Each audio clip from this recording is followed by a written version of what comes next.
And There we now go. we're live. Hi, everybody. We got a busy Friday show. There's lots going on. We begin with crediting KGET 17 and Connor Dorr for doing some digging in the ongoing story between the District Attorney's Office and the Open Door Network and their executive director, Lauren Skidmore. We'll delve into that in just a second. Meantime, there is more on, well, I guess it's not Epic Fury any longer. And I guess it's not Project Freedom any longer. I don't know what the hell it is. But you'll hear from Marco Rubio, who is the toast of the town. As I tried to tell you yesterday, he has emerged as the clear frontrunner for the Republican Party. He's with the Pope, mending fences with Donald Trump.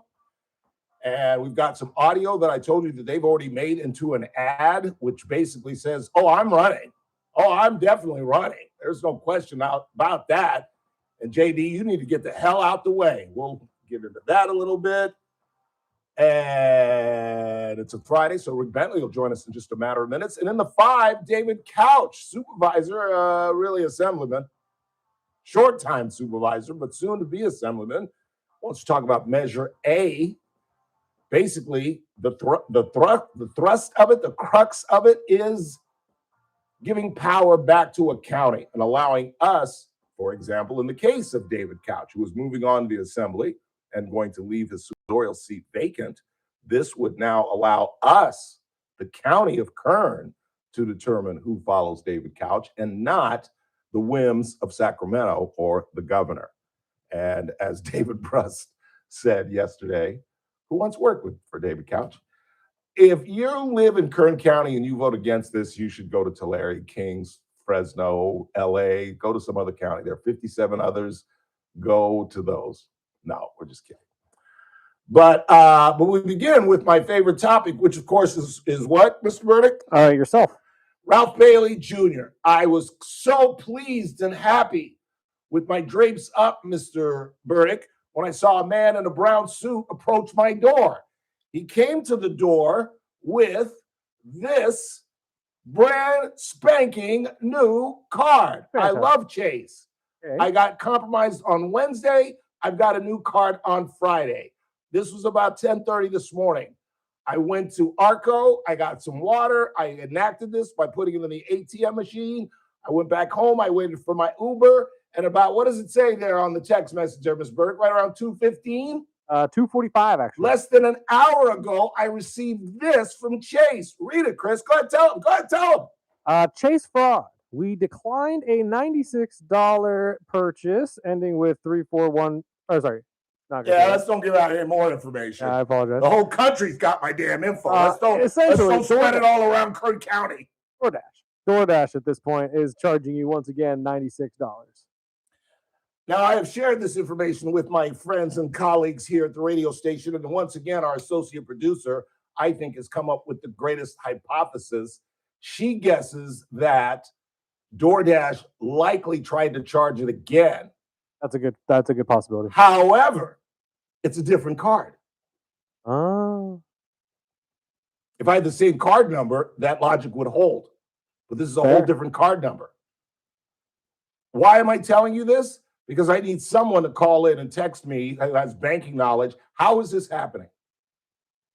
Somebody has some kind of knowledge of mine that is allowing them to compromise my. How could you compromise a card that's hours old? Something ain't right. And the first thing I'm going to do is disconnect any connection I have with DoorDash, first of all. I don't know if that's what that's about, but that seems to be the logical first move.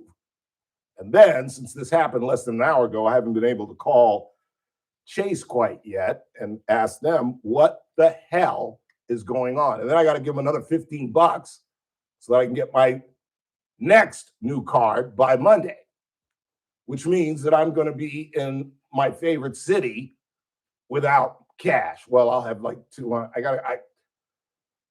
can't even, there are Chases in LA. I guess I can go to Chases tomorrow. But somebody help me. Somebody help me. I don't know what to do or how this happens.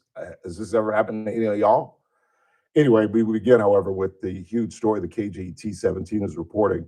And again, kudos to Mike Trahi and Connor Dorr, who broke this story, and maybe even Jason Katowski, maybe even Bob Price, who sift through hundreds of text messages and emails.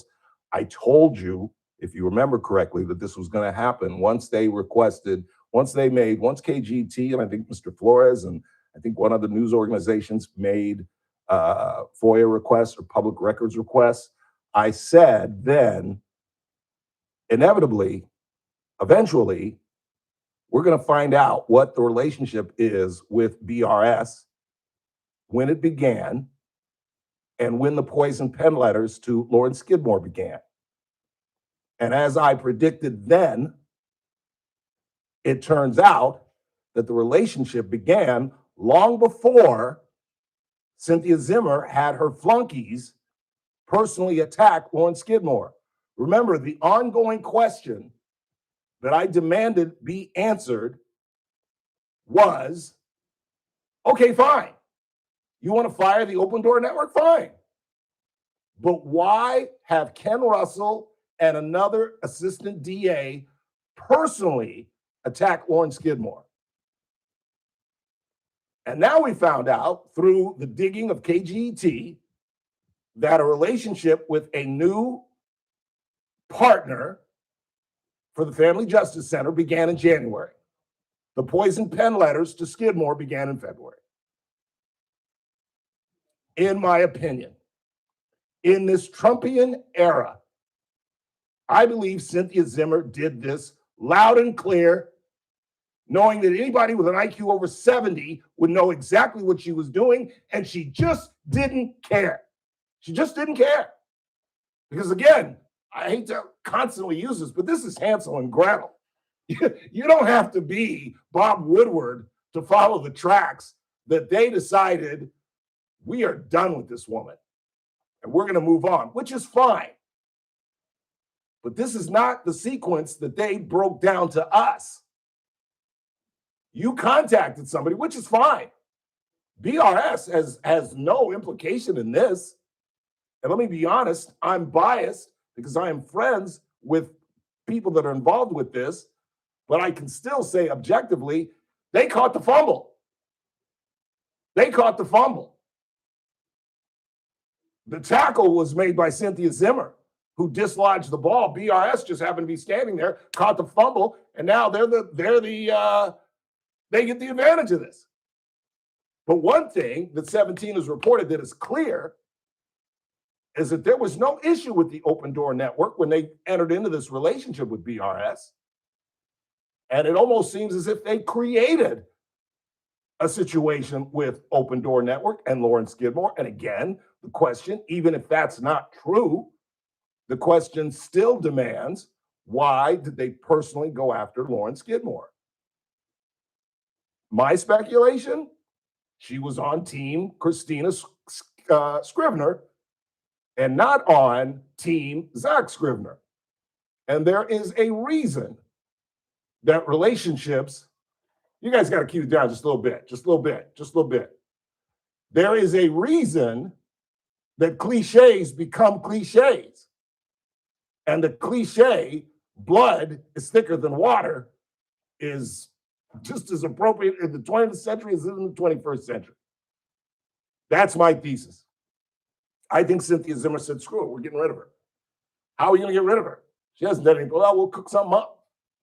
That's my speculation. That's what I allege. I can't prove that, but I think this timeline shows that there was a clear relationship with a group that they wanted in prior to these letters that called Skidmore unprofessional and talked about her role as an advocate, which I think is still in dispute. Lauren Skidmore is not an attorney.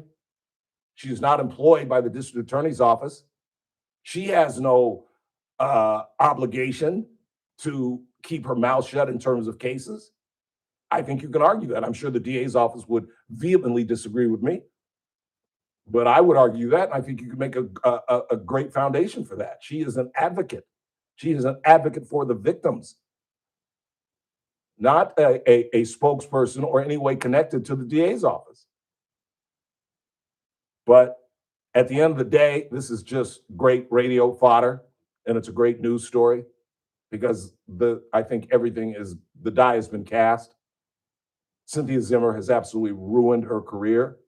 Whether that was at the hands of Zach Scrivener or at the hands of Cynthia, I'm not sure, but she could not get elected dog catcher in this town. Not now. And I'm sure she's not aware of that. I'm sure, much like Trump, she lives in a bubble amongst people who are telling her she's doing wonderful. It's great that you got rid of the Open Door Network. PRS is going to do great.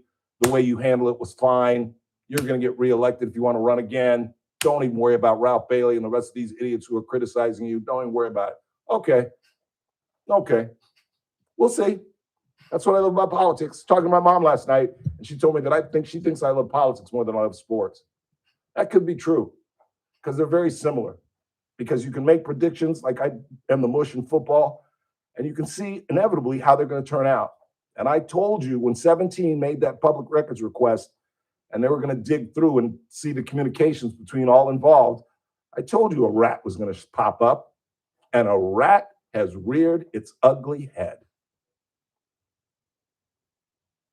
Shame. And let me end by saying, I understand that I owe the district attorneys a great deal. I owe Cynthia Zimmer a great deal. I owe Tristan O'Neill a great deal. I was attacked in a restaurant a couple of years ago, and they vehemently, full-throatedly, vociferously went after my attacker, found him, identified him, prosecuted him, sent him to jail for 2 years. I am in debt to them. But that can't stop me from doing what I do. That can't stop me from analyzing what I see and what I interpret. And I interpret this as a horrible injustice to Lauren Skidmore, a horrible and disgusting siding of families where Lauren Skidmore went to Sacramento with Christina Scrivener and Robert Scrivener, and the young boy, one of the Scrivener's 4 children, told his truth. And in fact, in the most recent testimony in Sacramento, Robert Scrivener told us things we never knew about his sister running down the stairs into his arms crying that their father had just molested her. We'd never heard that before.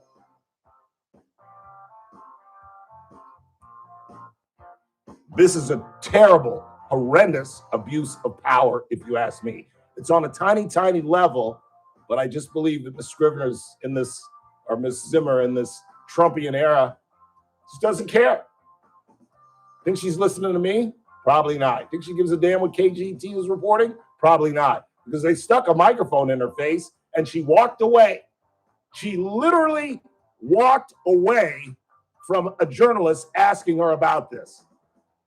I'm not even going to talk about it. Bye. See you later. And walked away. There's accountability for you. Our top cop, ladies and gentlemen. Not that much longer, Jack. Not that much longer. Quick timeout. We're just getting started on a Friday.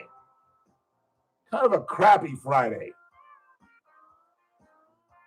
How can a card get compromised inside of hours? I do have a listener that might have an answer for Oh, outstanding. hold on for They're on hold? Yeah, on hold. All right, hang on. We got to take a break. We'll come back and try to solve my banking issues. Googly moogly. Then Mr. Bentley will join us. And then in the 5, we'll talk about Measure A with outgoing supervisor, soon to be Assemblyman David Couch. It's a Friday. I'd stick around if I you. It's TRBS. News Talk 96.1 AM 1230, streaming live at kernradio.com. Kern Radio, News Talk 96.1 and AM 1230, KERN. First Look with Scott Cox, morning 6 to 9 a.m. On the Monday edition of the First Look program, the latest in the Hey, Open Door Network what's going on, versus boy? DA's office controversy. We've got the NFL versus streaming versus TV networks. That race is heating up. We have got news and traffic and weather and the hot list. It's all happening 6 to 9. Right here at News Talk 96.1 and AM 1230 KERN. News Talk 96.1 and AM 1230, KERN. Are you craving a mouth-watering sandwich just packed with flavor? Then look no further than Caesar's Deli, where they craft some of the best sandwiches in town. Sink your teeth into our signature classic, Caesar's Special, featuring 2 kinds of salami, premium ham, and the irresistible taste of Nona's secret meat sauce. It's a sandwich experience that you won't forget. That's not the only sandwich they offer. No. Satisfy your cravings with a savory smoked turkey sandwich, or indulge yourself with the loaded pastrami. Or for the adventurous eater, they offer pickled tongue. And here's the best part. Caesar's Deli has incredible lunch specials that are designed to fill you up without emptying your wallet. Plus, did you know that Caesar's Deli has a full-service deli offering a variety of over 60 meats and cheeses? It's a sandwich lover's paradise, and that's why Caesar's Deli has been a local favorite and proudly serving Bakersfield since 1971. Visit Caesar's Deli today and taste the difference for yourself. Located So at what's the the corner listener of say? Brim Hall and Callaway, behind the beautiful water fountain. Support comes from Amazon Business. Unlock smart business buying with fast, free delivery on millions of items and practical AI innovations that automate repetitive tasks so you can make smarter decisions faster. Learn more at amazonbusiness.com. Giving your liver a spring cleaning is easy with Active Liver from New Nordic, the delicious daily detox that will keep you feeling your best. Search for Active Liver by New Nordic on Amazon or pick up some at your local CVS, Wegmans, or GNC. Here's a tale of Becky. Didn't know what to do with new meds prescribed and no real cost clue. She squinted at prices, that can't be right. Then tapped GoodRx and saw the light. She could get a deal, book telehealth if she feels. Learn about those meds without any stress. That one little app does all the rest. Even my horse downloaded it. Dang, save time and money on prescriptions. Check GoodRx. GoodRx is not insurance. Gas costs more. Groceries cost more. And Sacramento keeps making decisions like Kern County doesn't exist. Andre Gonzalez isn't waiting around for someone else to fix it. Born and raised right here in Bakersfield, Andre Gonzalez has spent his career delivering for this community. He created a community land trust so working families can actually afford to own a home. He's fought to make sure Kern County gets its fair share from Sacramento to fix roads and build water infrastructure, not just the scraps LA and the Bay Area leave behind. Andre Gonzalez is backed by California's firefighters, classroom teachers, and he is the only candidate endorsed by the Hey. Is Couch on at 4 or 5? That's what he's asking. He thought 4. I thought 5. I know, that's why he's on the phone with me. Yeah, I did say 4. Tell him 4 is fine. Tell him 4 is fine. Daily Show right here on Newstalk 96.1 and AM 1230 KERN.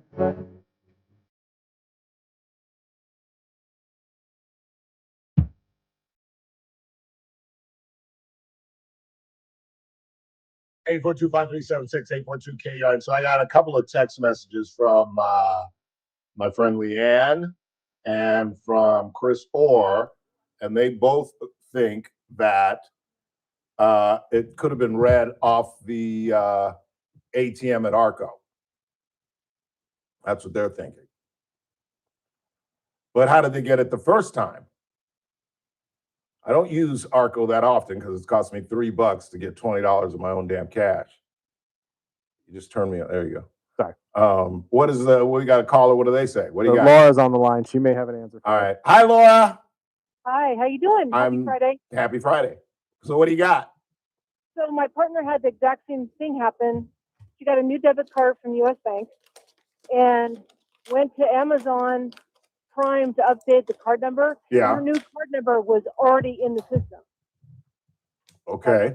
2 minutes later, and she called U.S. Bank and they said, oh, the credit card company calls the vendors to give them your new card number. So there's no gap in between usage. They give the vendors your new card number within minutes of a new card. But it was fraudulent prior to this. Why would Chase give my card number to DoorDash?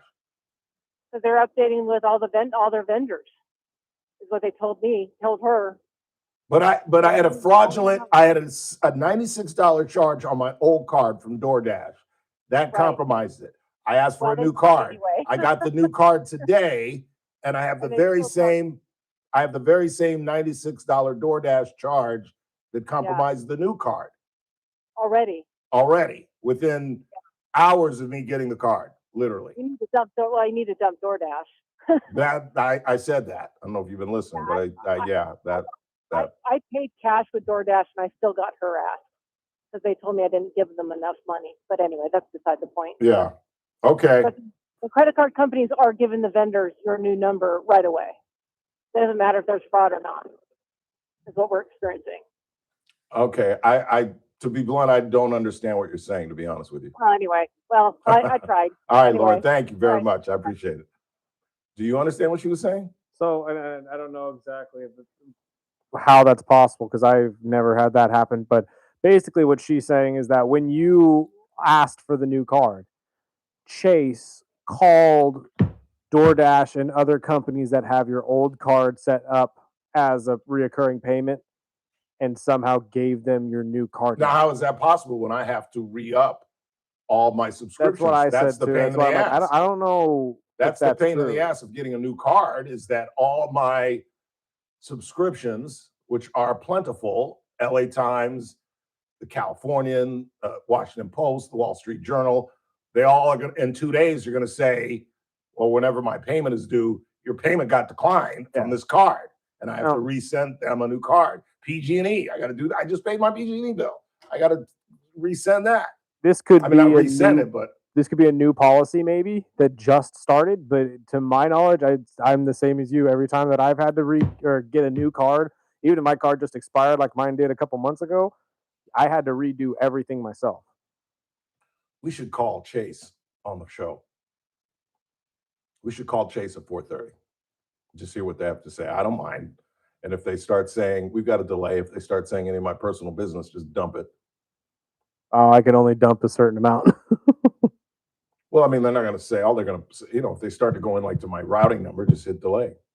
I don't know. Maybe I'll do it by myself. I don't know. I just, such a pain. It just, it's too funky. And how do you order $96 worth of food simultaneously? I mean, That's what makes me feel like what Lisa said is true. Maybe that they had put in an order, saw that it got declined, and tried to re-put in the order again. But that would mean that they have your routing and account number. yeah. Which makes it even worse. Yeah. If my accounting number is out there, I'm screwed. Yeah. You're gonna have to get a whole new bank account. But then they wouldn't have to do it the way they're doing it. They could just go straight into my account if they had my routing number. Right? I'm pretty sure it would still show up on your thing though. Well, at least Chase catches it. I guess I should be happy. And I'll get a card on Monday. It's a Friday. Rick Bentley joins us next.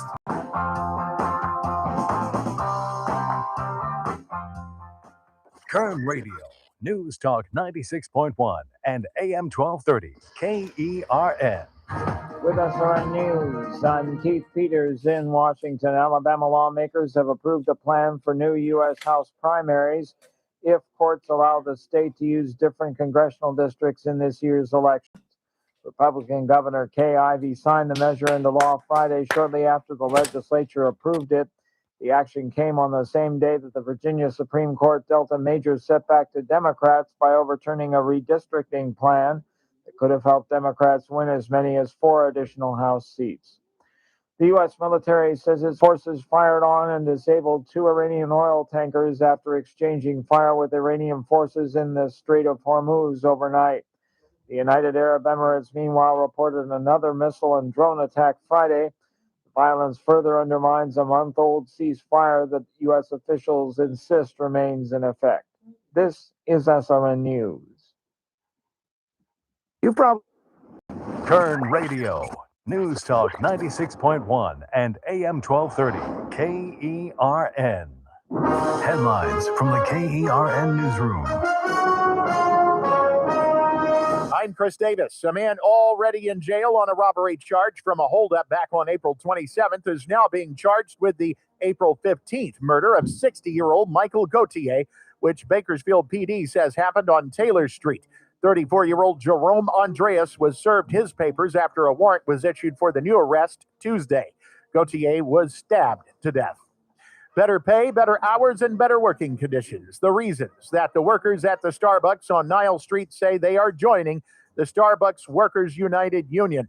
The announcement was made Thursday that the workers at the store have decided to unionize, and that makes that location the 63rd in California to be part of that union. I'm Chris Davis in the KERN newsroom with news every half hour and when it breaks on News Talk 96.1 and AM 1230 KERN. Attention, Medicare beneficiaries in Kern County. Are you looking for a doctor who truly listens? Someone who cares about your health and respects your time with minimal wait times and prompt referral authorizations? Well, it may be time to learn about QualCare IPA. QualCare IPA partners with most Medicare Advantage health plans, giving you access to a large, community-based network of outstanding physicians and quality hospitals right here in Kern County. Local doctors, trusted hospitals, personalized care. Medicare Advantage plans offer benefits beyond original Medicare, but understanding your options for 2026 can feel overwhelming. That's where we can help. Hey. 661-554-4544 today to learn more about your Medicare Advantage choices. Our knowledgeable team is ready to help you understand your coverage options and make confident decisions about your care. Again, that's 661-554-4544. Get the information you need and the coverage you deserve. For accommodations of persons with special needs at meetings, call 661-554-4544, TTY 711. First Look with Scott Cox. Ran up to Morning 6 to 9 a.m. On the Monday edition of the First Look program, the latest in the Open Door Network versus DA's office controversy.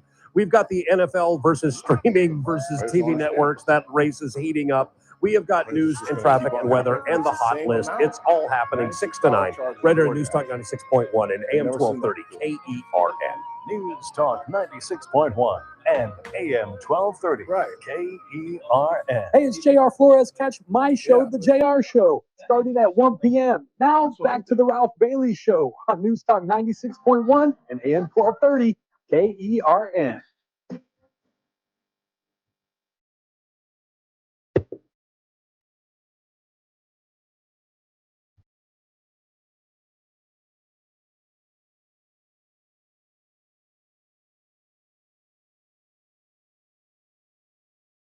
And don't it feel good? It's a Friday. It feels outstanding. A happy early Mother's Day to all you mothers out there.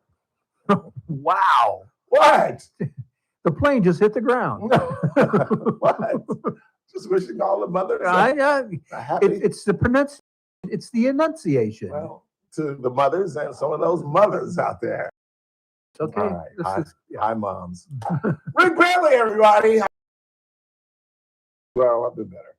Well, I know you got car trouble, but look, the sun is shining. We stood up this morning. We stood on our own 2 feet.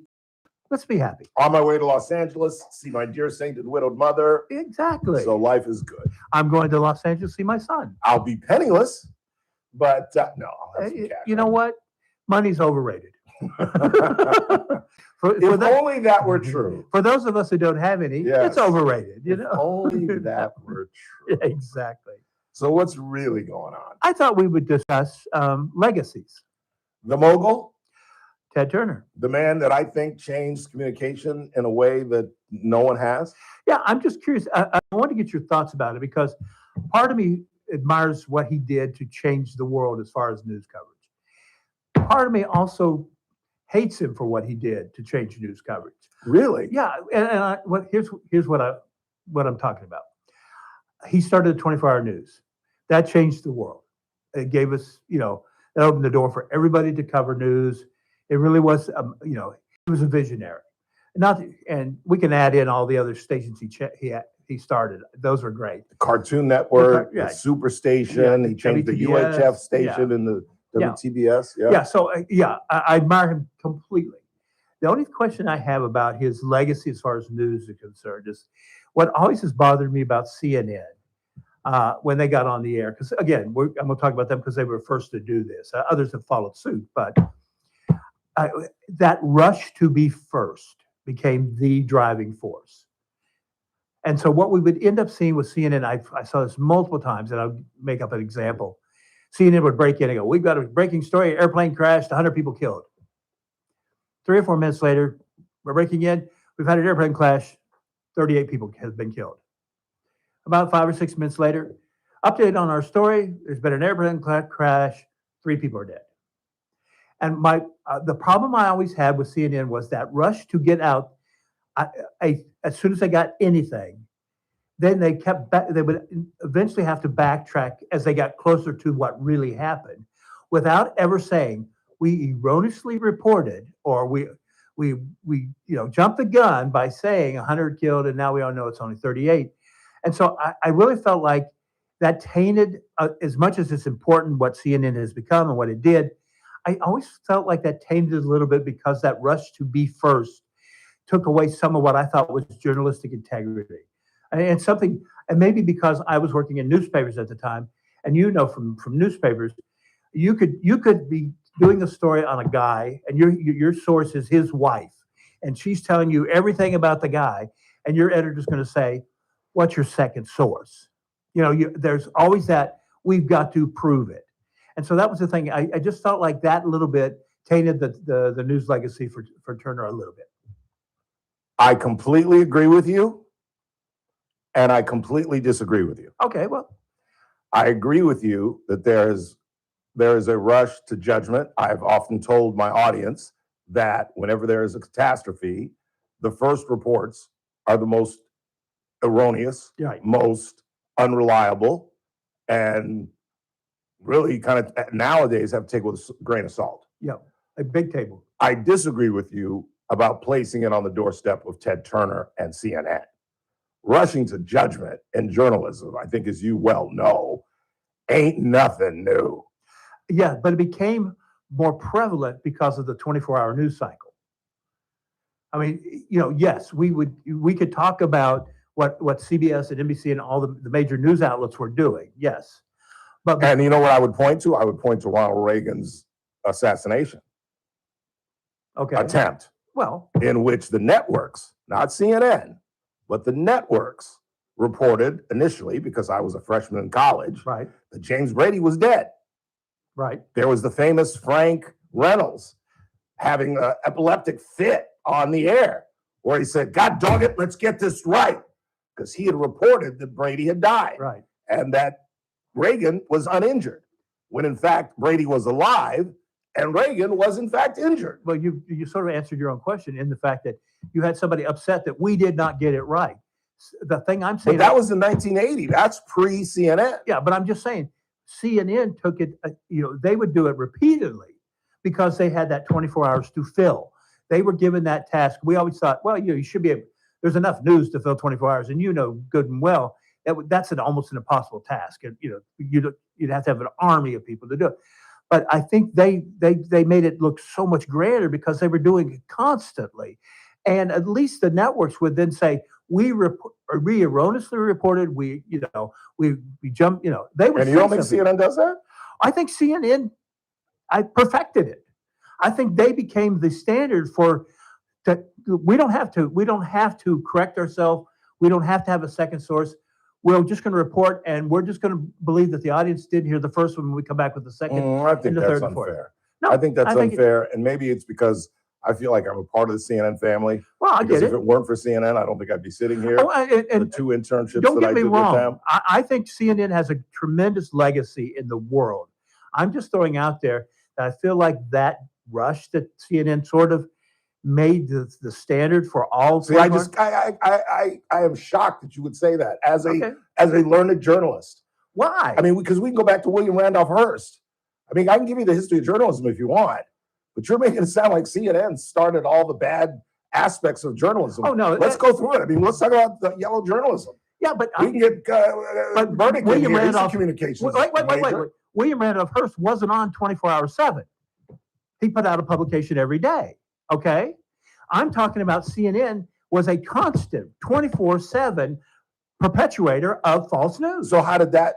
Not false news. Well, it was people make errors. News. It was people make errors, Rick. But again, it's fine. But if you so make you're an saying error, CNN intentionally was look. If I came in here and you've never made an error, you've never made an error on a story. But I've had to go publicly. Well, you and I are both getting. We have. I know, and every now and again we both have to take it down. Right. But if I made a mistake, I had to publicly put it in the paper. I reported erroneously, or I misquoted a source. It was something I had to do as soon as I could. And newspapers were back when I was doing it, we didn't have the online. We had the next day that you had to do it. But we had to publicly throw ourselves on the sword. And you're saying CNN doesn't do that? They don't correct their mistakes? I saw Abby Phillip do it just the other night. But I'm saying when they started, that was what they perpetuated. They were just in a rush to be first. That's all they cared about. But you make it sound to the audience that that's something new. That's as old as journalism as itself, Rick. Let me ask you this question. When did we have 24-hour TV news before CNN? We've had 24-hour radio news. You didn't listen to my question. You're pulling a political 1983. 1983. You're pulling a political 1983. Answer. Okay, when we started having 24-hour news with 1983. CNN, that's my junior year in college. That's what I'm saying. That's when television news under the CNN's guise would do that erroneous reporting and never correct it, but just come back with a new report without saying a word about it. And that's I've been in journalism almost all my life. I have never heard that specific complaint against CNN. I've heard people complain that they're too liberal. I've heard complain that they are an arm of the Democratic Party, but I've never heard them singled out as making more errors than any other news network and not coming back and walking back their mistakes. You're twisting my words here. I'm talking about when they Did you hear what I just said, though? Yeah, but I'm just saying, when they started. I'm not talking about today. I'm not talking about, in the 1850s. Well, I worked there in the 80s, and I can tell you that they walked back stories. I can tell you that personally. I don't. I worked in two separate. I worked in the two biggest tell me stations that they had. Tell me a story. Los Angeles and tell me a story. Tell me your story you reported, then you had to back up. The channels, not that I had reported, but the story that I was a part of, the channel story. Now you're talking about somebody else did. I want to hear what you did. I didn't report for CNN. I was an intern, Rick. Oh, okay. But I witnessed stories. I was going to tell you one. All right. The channel story. Okay. They were constructing the channel in France, and they got it wrong. And they reported it. I remember I was a part of that story. Okay. I didn't do the story, but I was a part with the reporter that did it. You really think that it's completely unique that they don't ever walk back stories when they began in the 80s? I'm just saying that was the majority of what they were doing. Yeah, I guess if we go back to the records, we could find instances of it, but I'm saying more often than not, they were just that rush to be first, and they didn't care if they had all the facts at the moment. They just wanted to be the first to report. Okay, well, you're assigning motive, and I don't think you can do that. I don't think you can say they did this because of their race to be first. Everybody in journalism is racing to be first. Yeah. Is that accurate? Is that accurate? Yes. But they were now the flagship for a new way of reporting the news. They were I disagree with that. A new way of reporting the news? 24/7 TV news? Tell me where we had that before. That's just providing it. You're not doing news any differently. You're not doing stories any differently. You're not approaching the news any differently. Well, of course you are. You're just looping stories. When they first began, again, I was there, Rick. Yeah, they were looping stories because they didn't have that much information. Do you know that they worked on a budget 30% of what the networks were working on, and yet they were providing 24-hour news, and the other networks were providing half-hour or hour news? Maybe now we have the smoking gun. Maybe that's why they would just report anything that they got. If somebody called up, plane went down, 100 killed, I think that's an irresponsible assertion. No, that they were just willy-nilly throwing out news. You're talking about Frank Sesno. So you're talking about Judy Woodruff. You're talking about Hall of Fame people in the field of journalism, and simply because they're under the CNN banner, that they're somehow willy-nilly just throwing out stories. You're willing to repudiate the reputation of Judy Woodruff? I'm willing to repudiate the reputation of CNN. Well, these are the reporters that work for CNN. Well, so you're calling Judy Woodruff and Frank Sesno hacks. You're guilty by association. Wow. Okay. Well, you are on record as that. Yeah. I'm not touching that. These are Hall of Fame. That's like saying Roberto Clemente and Willie Mays were C+ players. Yeah, but that's like you saying, everybody bet on baseball, and it was only Pete Rose. I mean, there were people. You're saying that everybody was pure. we're aiming a gun at everybody at CNN. No, I'm just saying that there were people there doing that. And I'm saying categorically, you're saying no one purposely put on false news just to be first. Wow. No one. That's a monstrous statement. I think it's more monstrous to call a journalist a liar. You're telling me that CNN journalists were liars and they purposely put on false news just to be first. I didn't say they were liars. You're using words I didn't use. Well, if they're purposely putting out false news, what would you call it? I'm saying they're putting on erroneous news. Erroneous, false, wrong. But that's not a lie. Pick your synonym. A lie is if I knowingly say that Rick Bentley got a DUI last night, am I lying? Or am I being erroneous? But then reporting it initially, okay? That initial report is something they're told to give. They don't know any information. Now, if they came in and said, look, we know that only 15 people died in that airplane, but say 100 because we need the hits. That's lying. And you think that happens? No, I'm saying somebody came in and said, here's the new bit, 100 people died in a plane crash, go with it. And they reported it. And that's what they get paid to do. Well, okay, then I'll live with that then.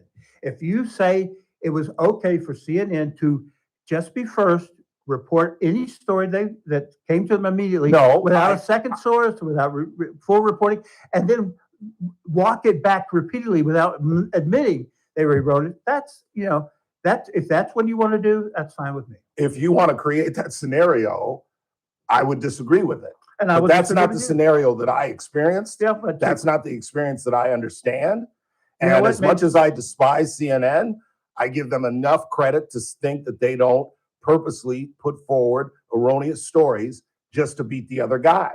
I don't believe that. I have enough respect for the field of journalism that Judy Woodruff and Frank Sesno and Amanpour, who just started at CNN back in those days, she's now been with 35 years, that they wouldn't do that. And if they did make mistakes, that they would have the responsibility as Hall of Fame journalists to walk it back. I just don't think simply because it's CNN and because it was 24 hours that they were irresponsible journalists.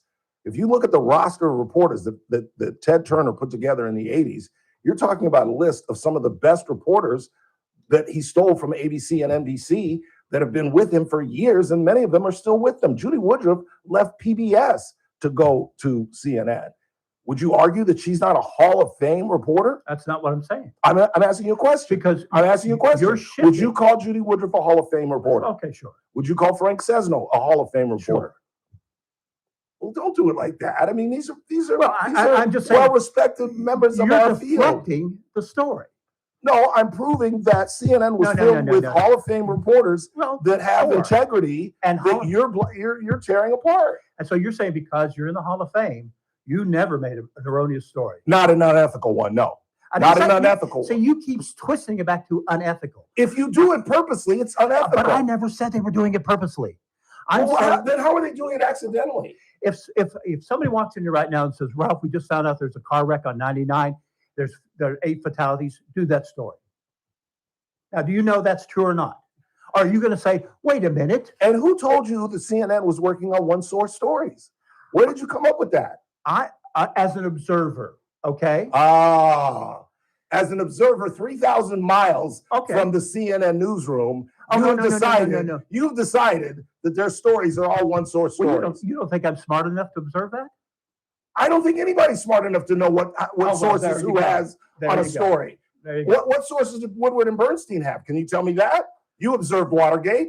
How many sources did they have? Well, let's just go. They had one. Let's go. They had one, and we called it Deep Throat. Well, it was a one-source story that brought down a president of the United States. And you know what they did? Woodward and Bernstein, as soon as they heard about this, they reported that next day in the paper. No, they followed that story. They kept going after that story. They kept going after that story until they got what they needed. So you cannot compare newspaper journalism at that time, because we didn't have the internet and everything, to a 24-hour news cycle that was out there building itself on the reputation of we're 24/7. That they knew they had to be first because they were 24. They had to get something out before ABC and NBC and everything. I've heard Ted Turner talk about that. That's the whole point of 24-hour news. You don't have to be first. There was no need to be first because they were the only ones on the scenes. They were the only ones on the scene. They had no competition. Rick, they had no competition. Yes, they did. They were in Berlin. ABC network was not in Berlin. Wow. They weren't all over the world You the way don't think they CNN were- was in the 80s? You don't think they were getting competition from ABC, NBC? They knew they had to get that story No, out they had a before the monopoly. networks did. They had a monopoly.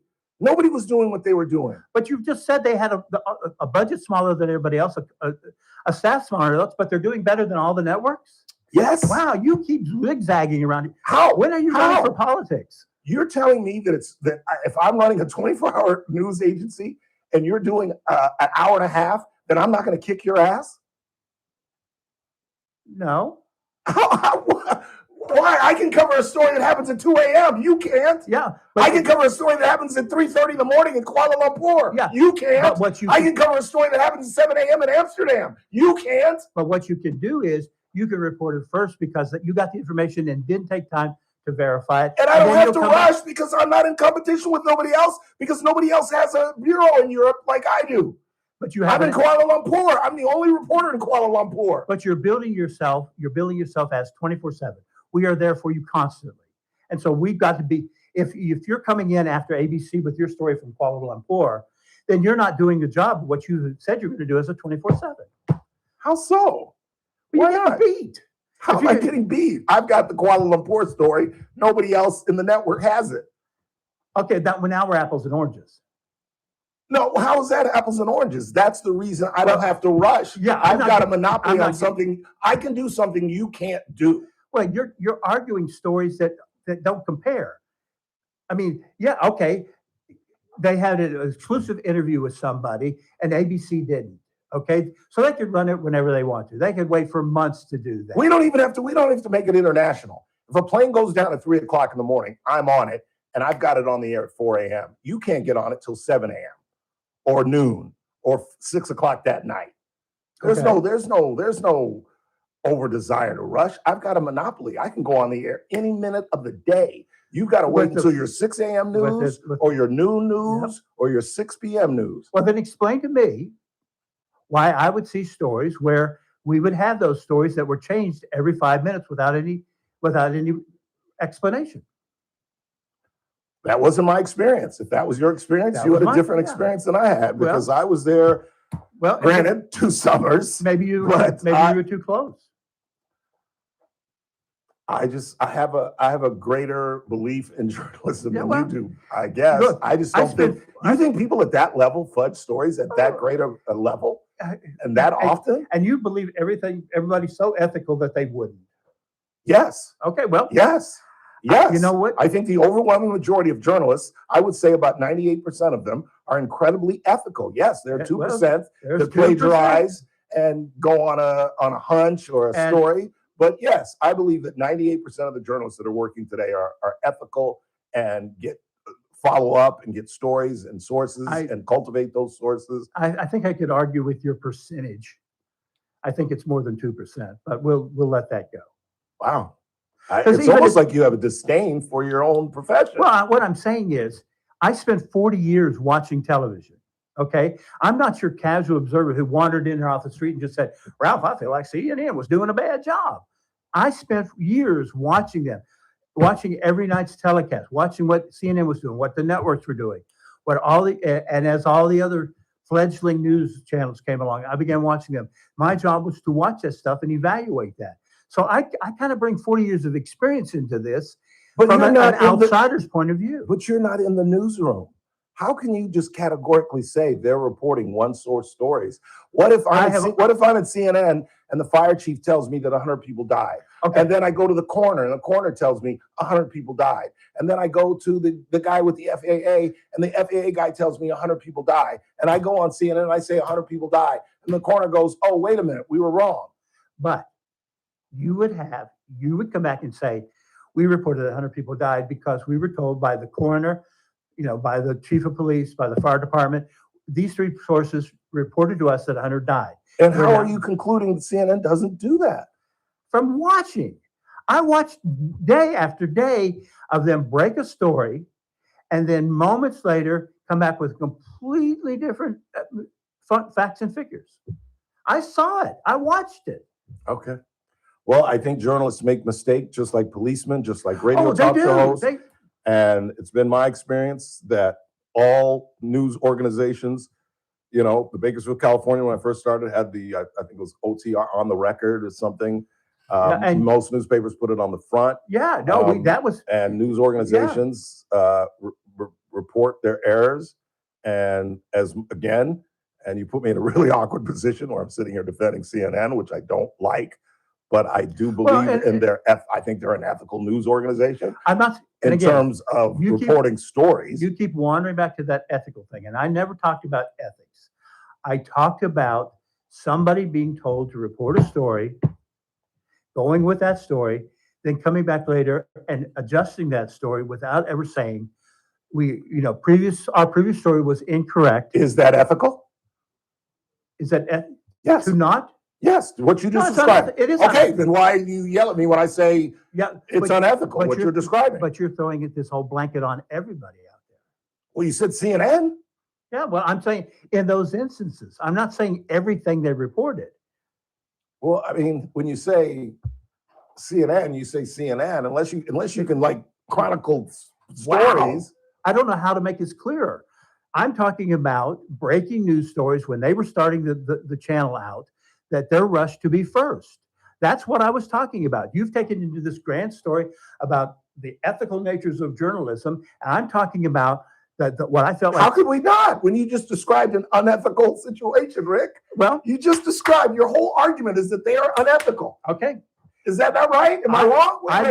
Just before you leave, I want to know if I'm wrong. Are you not describing them as being unethical? Because what you're doing is saying, if I find one rotten egg in a carton, we throw out the entire carton because every egg is rotten. Well, I'm that's saying basically what you said. Well, I'm saying a situation is unethical, not the entire thing. You're twisting it to say I'm casting this whole shadow over the entire What am I thing. twisting? We went into Ted Turner and you said you brought up this unethical behavior. And I explained myself. Okay, but it's okay. I'm confused. I really am. Well, but I believe that CNN, as much as I don't like them, if I have a problem with CNN, is that they are a biased news network, that they omit things that they could include, but it might make Donald Trump look good, so they omit it. Is that I will agree is unethical. Okay. But in terms of a rush to report and being unethical about that, I vehemently disagree with you. I don't think there was ever a need for them to rush to be first when they had a monopoly. They could report any time of the day while every other station on the planet had to wait for their 6 a.m., their 7 a.m., their noon, their 5, their 6. CNN could report it at 3:07 in the middle of the night, 5:02 in the morning, 12 o'clock at midnight. Sure. So why rush? Did they make errors? I'm sure they made errors. All reporters have made errors. I've made errors. Mr. Bentley's made errors. Yep. But in talking about, we didn't even get to talk about Mr. Turner. Rick Bentley, David Couch joins us next. Wow, that was interesting. Kern Radio, AM 1230, KERN. 96.1 FM, K241CI Bakersfield. There he is. American General Media Station. News this hour from Town Hall. I'm Keith Peters in Washington. A setback for Democrats in Virginia. The Virginia Supreme Court has struck down a Democratic congressional redistricting plan that had one voter approval. The court's 4-3 decision marks a major setback for Democrats in a nationwide redistricting battle, with Republicans ahead of the midterm elections. The plan, approved in April by voters, could have helped Democrats win up to 4 additional U.S. House seats. But the court said state lawmakers violated procedural requirements when referring the plan to the ballot. A recent U.S. Supreme Court ruling that we the Voting Rights Act has been used by Republicans in several southern states to try to eliminate congressional districts held by Black Democratic lawmakers.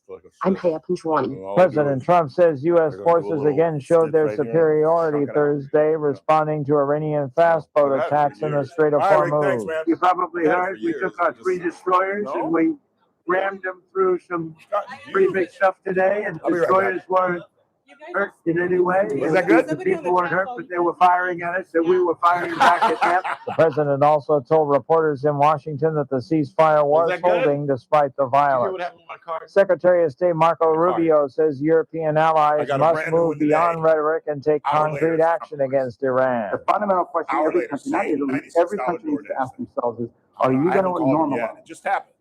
a I don't know. country I don't know claiming what's to going control on. an international waterway? Something's Because if you crazy going on. normalize that, you set a precedent that's going to get repeated in a dozen other places. And if the answer is no, we don't want to normalize it, then you better have something more than just strongly worded statements to back it up. On Wall Street, the Dow up by 12 points today. The Nasdaq Composite Index rose by 440, with the S&P 500 advancing by 61 points. Oil still around $95 a barrel. More at townhall.com.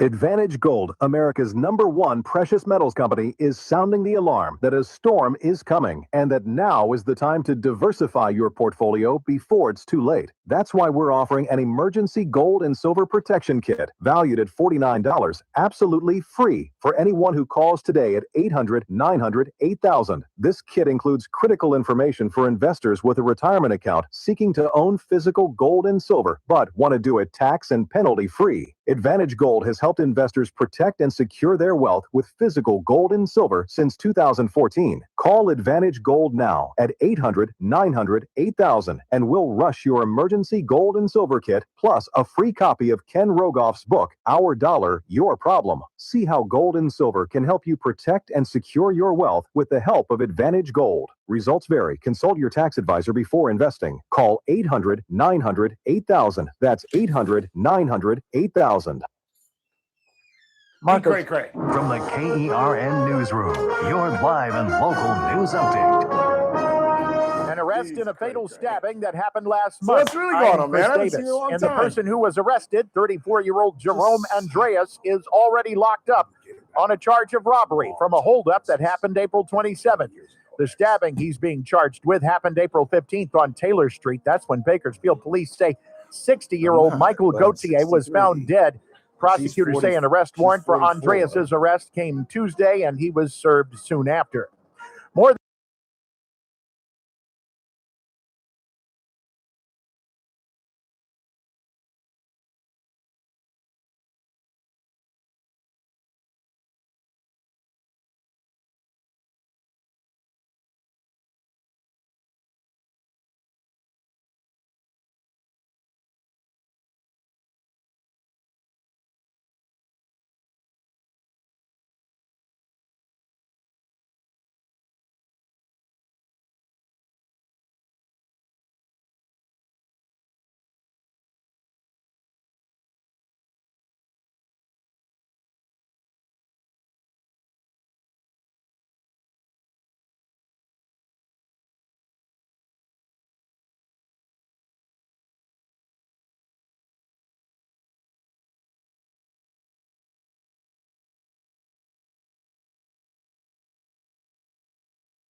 consider.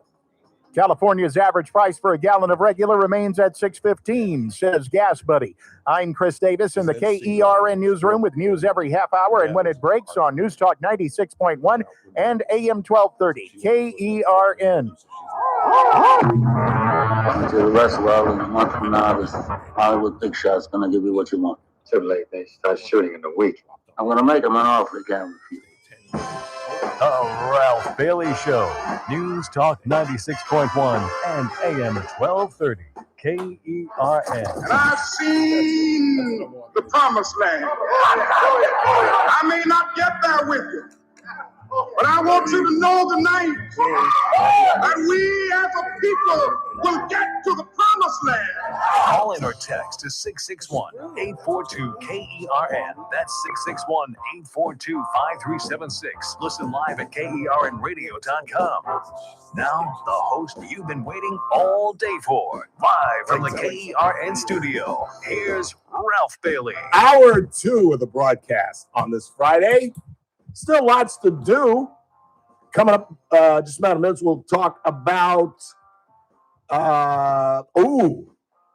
We've got some great audio of Karen Bass, where I don't know if you saw the debate or heard about it. We talked about it earlier in the week between Spencer Pratt, who, as I predicted yesterday, the next mayor of Los Angeles. Write it down.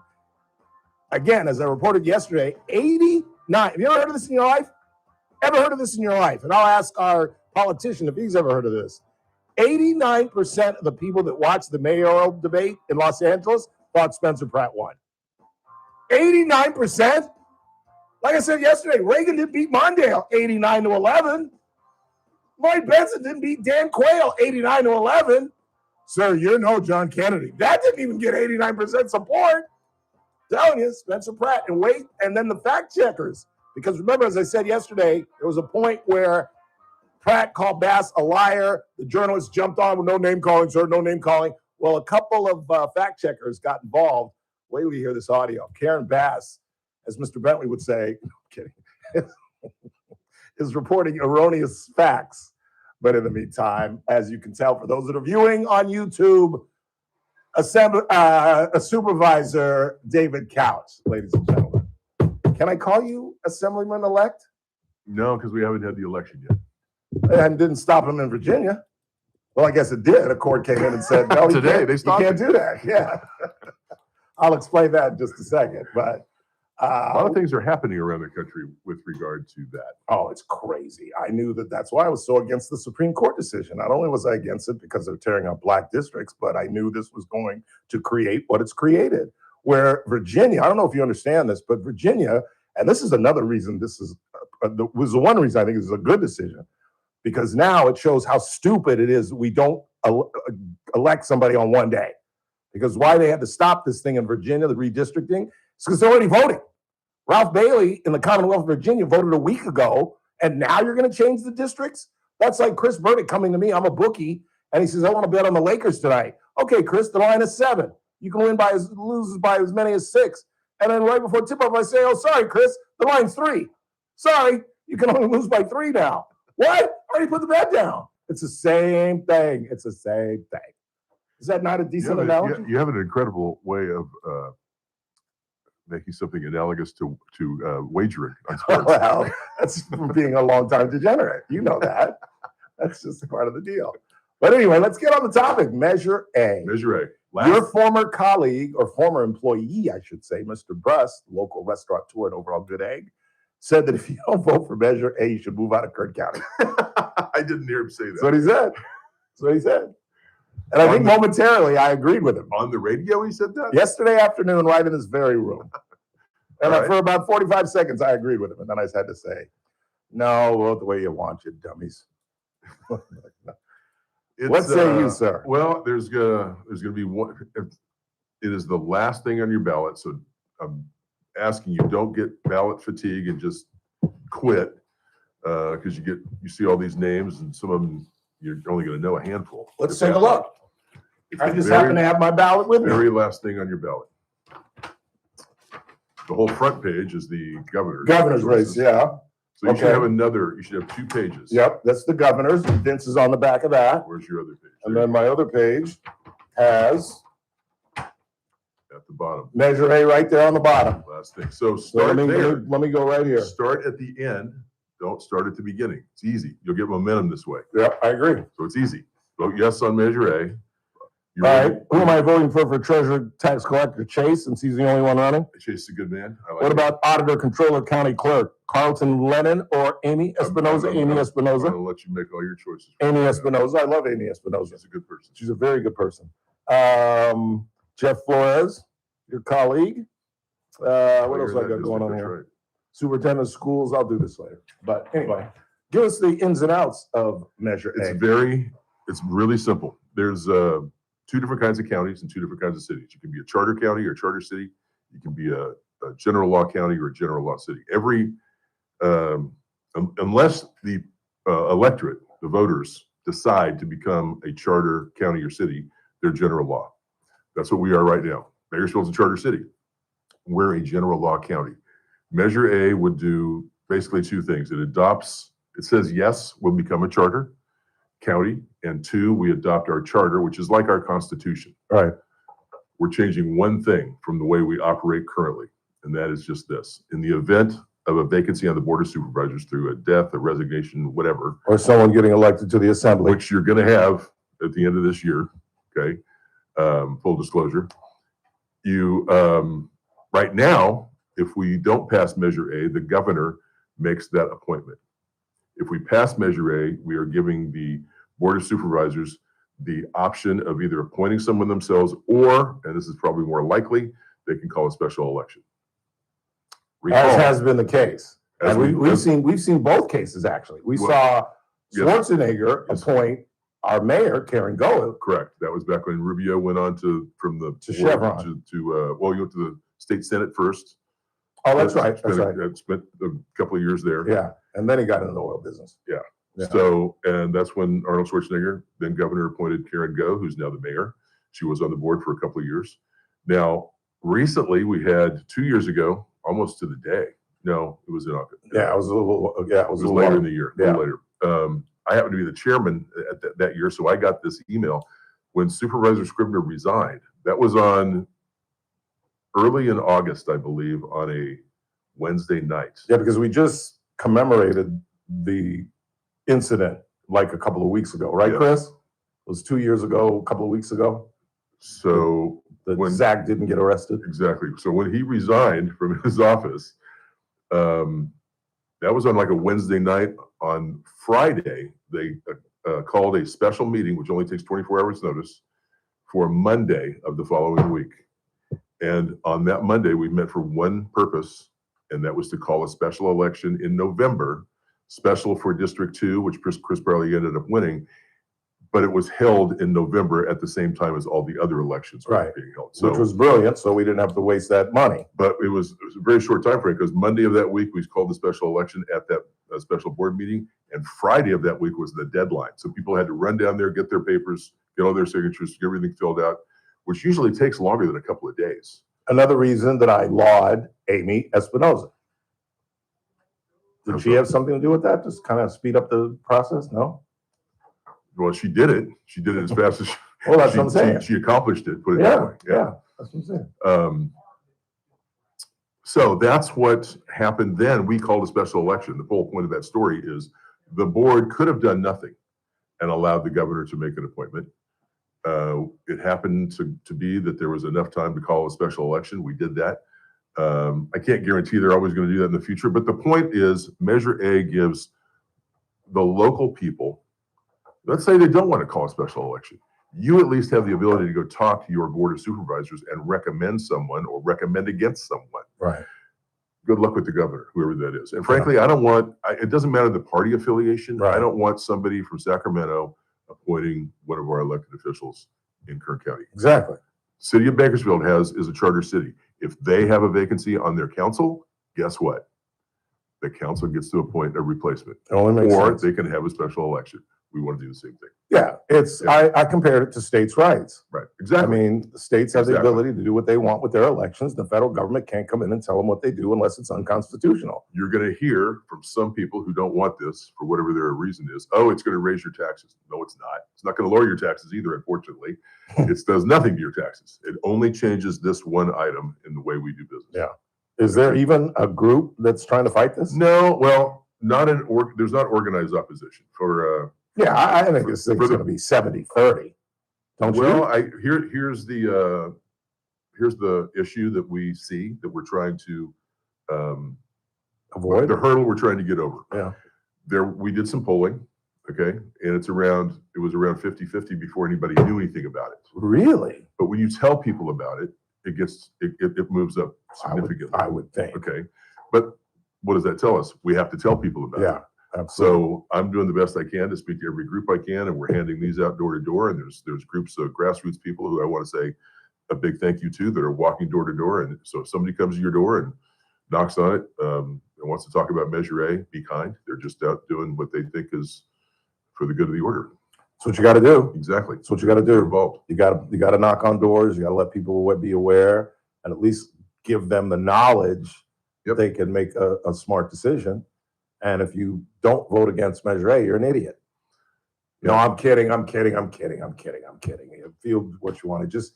I can't understand how anybody that lives in Kern County would want Sacramento telling us what to do, whether, like he says, whether it's a Democrat or Republican, because it's likely going to be Steve Hilton, but it doesn't matter. I don't want Hilton telling us I don't either. who our supervisors should And I don't be. think, I think most governors would prefer this. Yes, frankly. you would think. You would think. Because you I'm got to not remember, sure. these are nonpartisan offices, boards of supervisors, city council, school boards. You don't run as a Democrat or Republican. So why inject partisan politics into that, which is what would happen if a governor is making an appointment. Have we ever had anyone appointed Karen Go. besides Karen Coe? No, that as I far as brought up. as far as I know, I don't know. Other than Karen? As far as that, I don't know when it was. Yeah, If there I was didn't one. think so.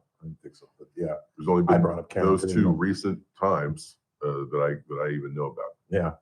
I'll leave you with this. You have to be excited about Sacramento, I suppose. I'm shocked. I've known you a long time, and I just did not see you as a Sacramento guy. I didn't even see myself running for the city council in 1998. True that.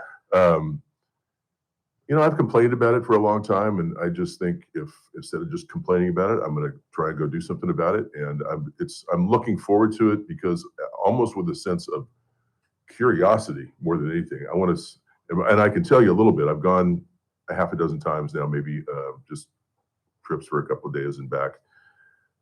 Everybody I meet with has really no confidence in the legislature or the governor is going to fix anything. We have a lot of people that I think that are going up there that have zero experience doing anything. Yeah. And don't really know what to do. But I do also think there is a sense now there that there's a recognition that this place we've screwed up.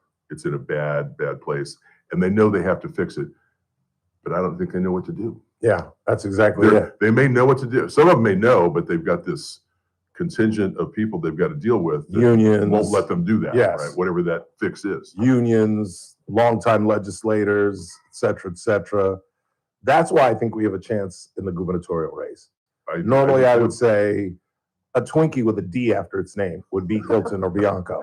But now I think that Hilton is making a really articulate message that, look, this state is a D, and continuing to do what we've done over the last 16 to 20 years just doesn't make sense. Not only is he able to make it to articulate that message, but so is Spencer Pratt. Yes, And yes, so I that- made the so comparison. Yes. What I think needs to, here's what I would love. And I hope Spencer Pratt wins. But Because he's a Republican, by the way. That's why we're both making this comparison. he, let's say he doesn't win. At least he has shown the voters of Los Angeles what competency and with the ability to speak and put some thoughts together it looks like compared to someone who came from Congress, who all they do is pass laws, but they do not implement anything. They push it all down to the states and the counties and the cities, and they do the real work. And Sacramento and Washington, D.C. don't really know what impact they're having on local people when they pass laws. Many, many times. He's lived through it, her inability to implement and run and be an efficient executive. Yeah, and he's pointed it out, and you're right.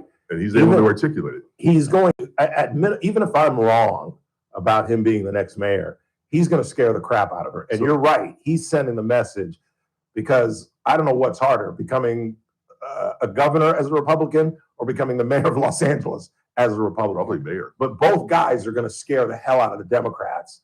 And that could finally shake the state and the city of LA. What if we could get a bunch of people that could be articulate and were subject matter experts all up and down the state of California to run for all kinds of various offices? We have to instill in people some sort of civic, I guess it's almost like jury duty, except it's 4 years or 8 years or whatever. Yeah. But we've got to instill in people that a willingness to go do that, whether it's the local level, state, whatever.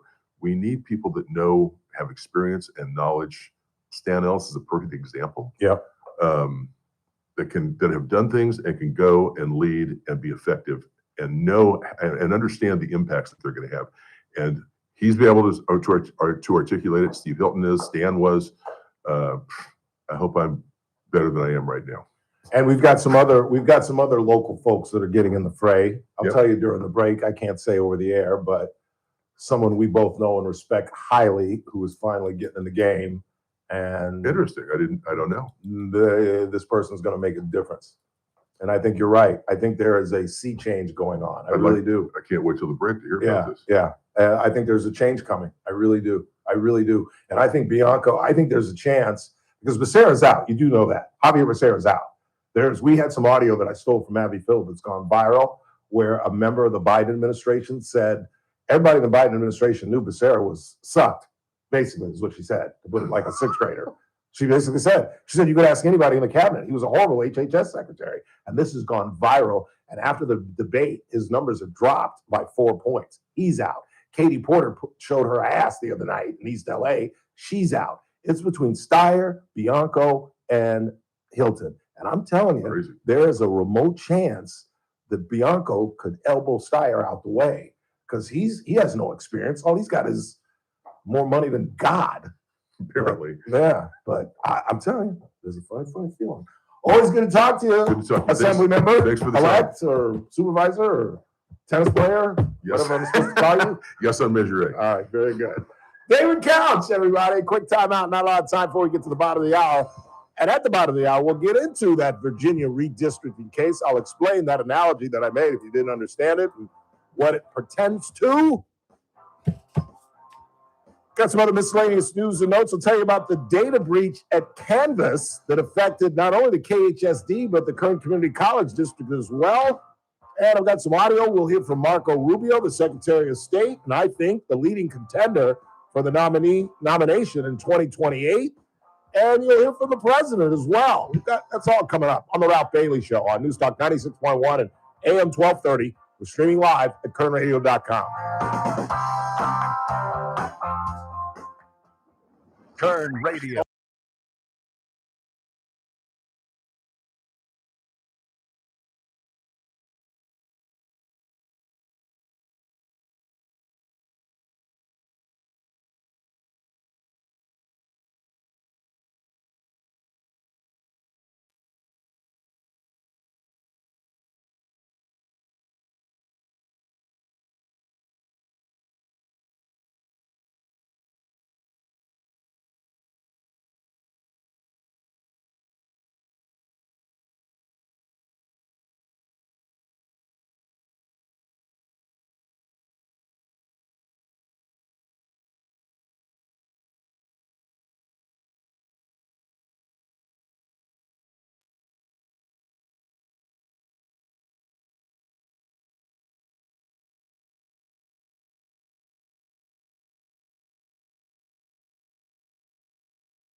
842-5376, 842-KI. I want to thank Supervisor David Couch, soon to be Assemblyman David Couch.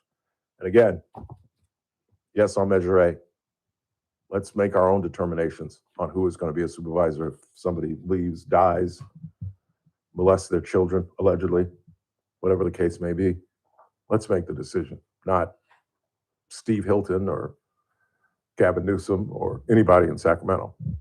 In the meantime, what do you got on the board, Chris? Anything? Yeah, I What got do it you got? here.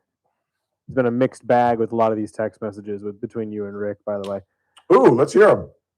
This first one says, Ralph, Rick is correct. You are being like the people you criticize when being loyal to Trump. CNN consistently reported garbage. You are defending CNN because you are in the CNN family, even when your family is wrong. You are wrong on this one. I'm not part of the CNN family. I did a 3-month internship in Atlanta and did about a 2-month internship in Hollywood in Los Angeles. I'm not a part of the CNN family.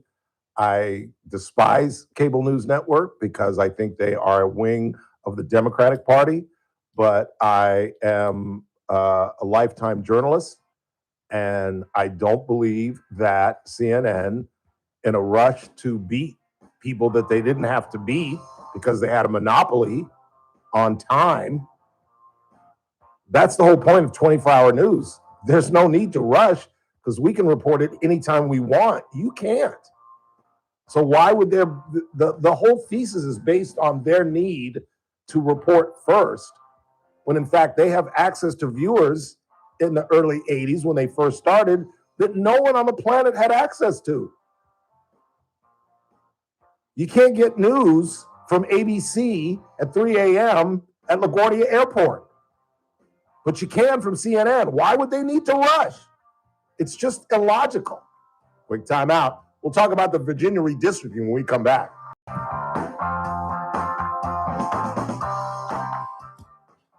Kern Radio, News Talk 96.1 and AM 1230, KERN. With SRN News, I'm Keith Peters in Washington. President Trump says the leaders of Russia and Ukraine have agreed to his request for a 3-day ceasefire and an exchange of prisoners. Trump said Friday that such a halt to hostilities could be the beginning of the end of the long war between them. He told reporters at the White House that he asked for the ceasefire and both presidents agreed. The U.S. military says its forces fired on and disabled 2 Iranian oil tankers after exchanging fire with Iranian forces in the Strait of Hormuz overnight. The United Arab Emirates, meanwhile, reported another missile and drone attack Friday. The violence further undermines a month-old ceasefire that U.S. officials insist remains in effect. On Wall Street, the Dow up by 12 points. The Nasdaq rose 440. The S&P advanced 61. More details at srnnews.com. Diabetes. Kern Radio, News Talk 96.1 and AM 1230, KERN. Headlines from the KERN newsroom.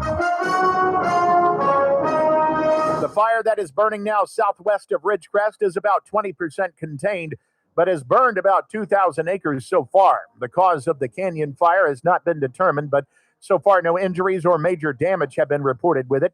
It started about 3:30 Thursday afternoon along Highway 14 north of the Red Rock Canyon State Park. Food banks in Kern County will likely have a lot of trouble providing the same amount of food if the state budget passes in its current form. That's because 90% of the state funding that goes toward food banks is being cut in the proposed budget. Some people who advocate for food banks are asking for people to call state lawmakers to ask them to reconsider. The average price in California for a gallon of regular remains at $6.15 per gallon, says Gas Buddy. I'm Chris Davis in the KERN newsroom with news every half hour and when it breaks on News Talk 96.1 and AM 1230. KERN. Gas costs more.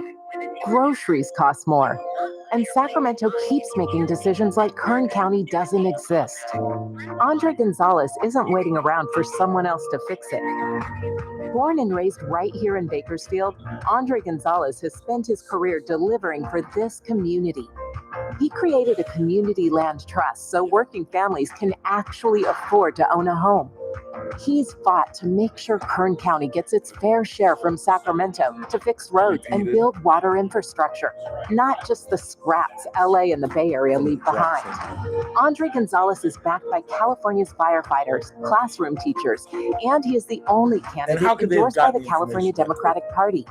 Join them. Vote for Andre Gonzalez for State Assembly on or before June 2nd. Ad paid for by California Credit Union League Political Action Committee, not authorized by a candidate or a committee controlled by a candidate. Is the volatility of the stock market driving you crazy? Is your retirement account sinking, yet you're getting older and you're starting to worry about, will I have enough for retirement? What about the money in the bank? These banks pay nothing these days. How do we get growth to get to retirement account? It's simple. Move into gold and silver. Want to know how to do it? Listen to my show, Striking Gold, with me, Kenny Michaels. First Look with Scott Cox, morning 6 to 9 a.m. On the Monday edition of the First Look program, the latest in the Open Door Network versus DA's office controversy. We've got the NFL versus streaming versus TV networks. That race is heating up. We have got news and traffic and weather and the hot list. It's all happening 6 to 9. Right here at News Talk 96.1 and AM 1230. KERN. News Talk 96.1 and AM 1230. KERN. Hey, it's JR Flores. Catch my show, The JR Show, starting at 1 p.m. Now back to the Ralph Bailey Show on News Talk 96.1 and AM 1230. KERN.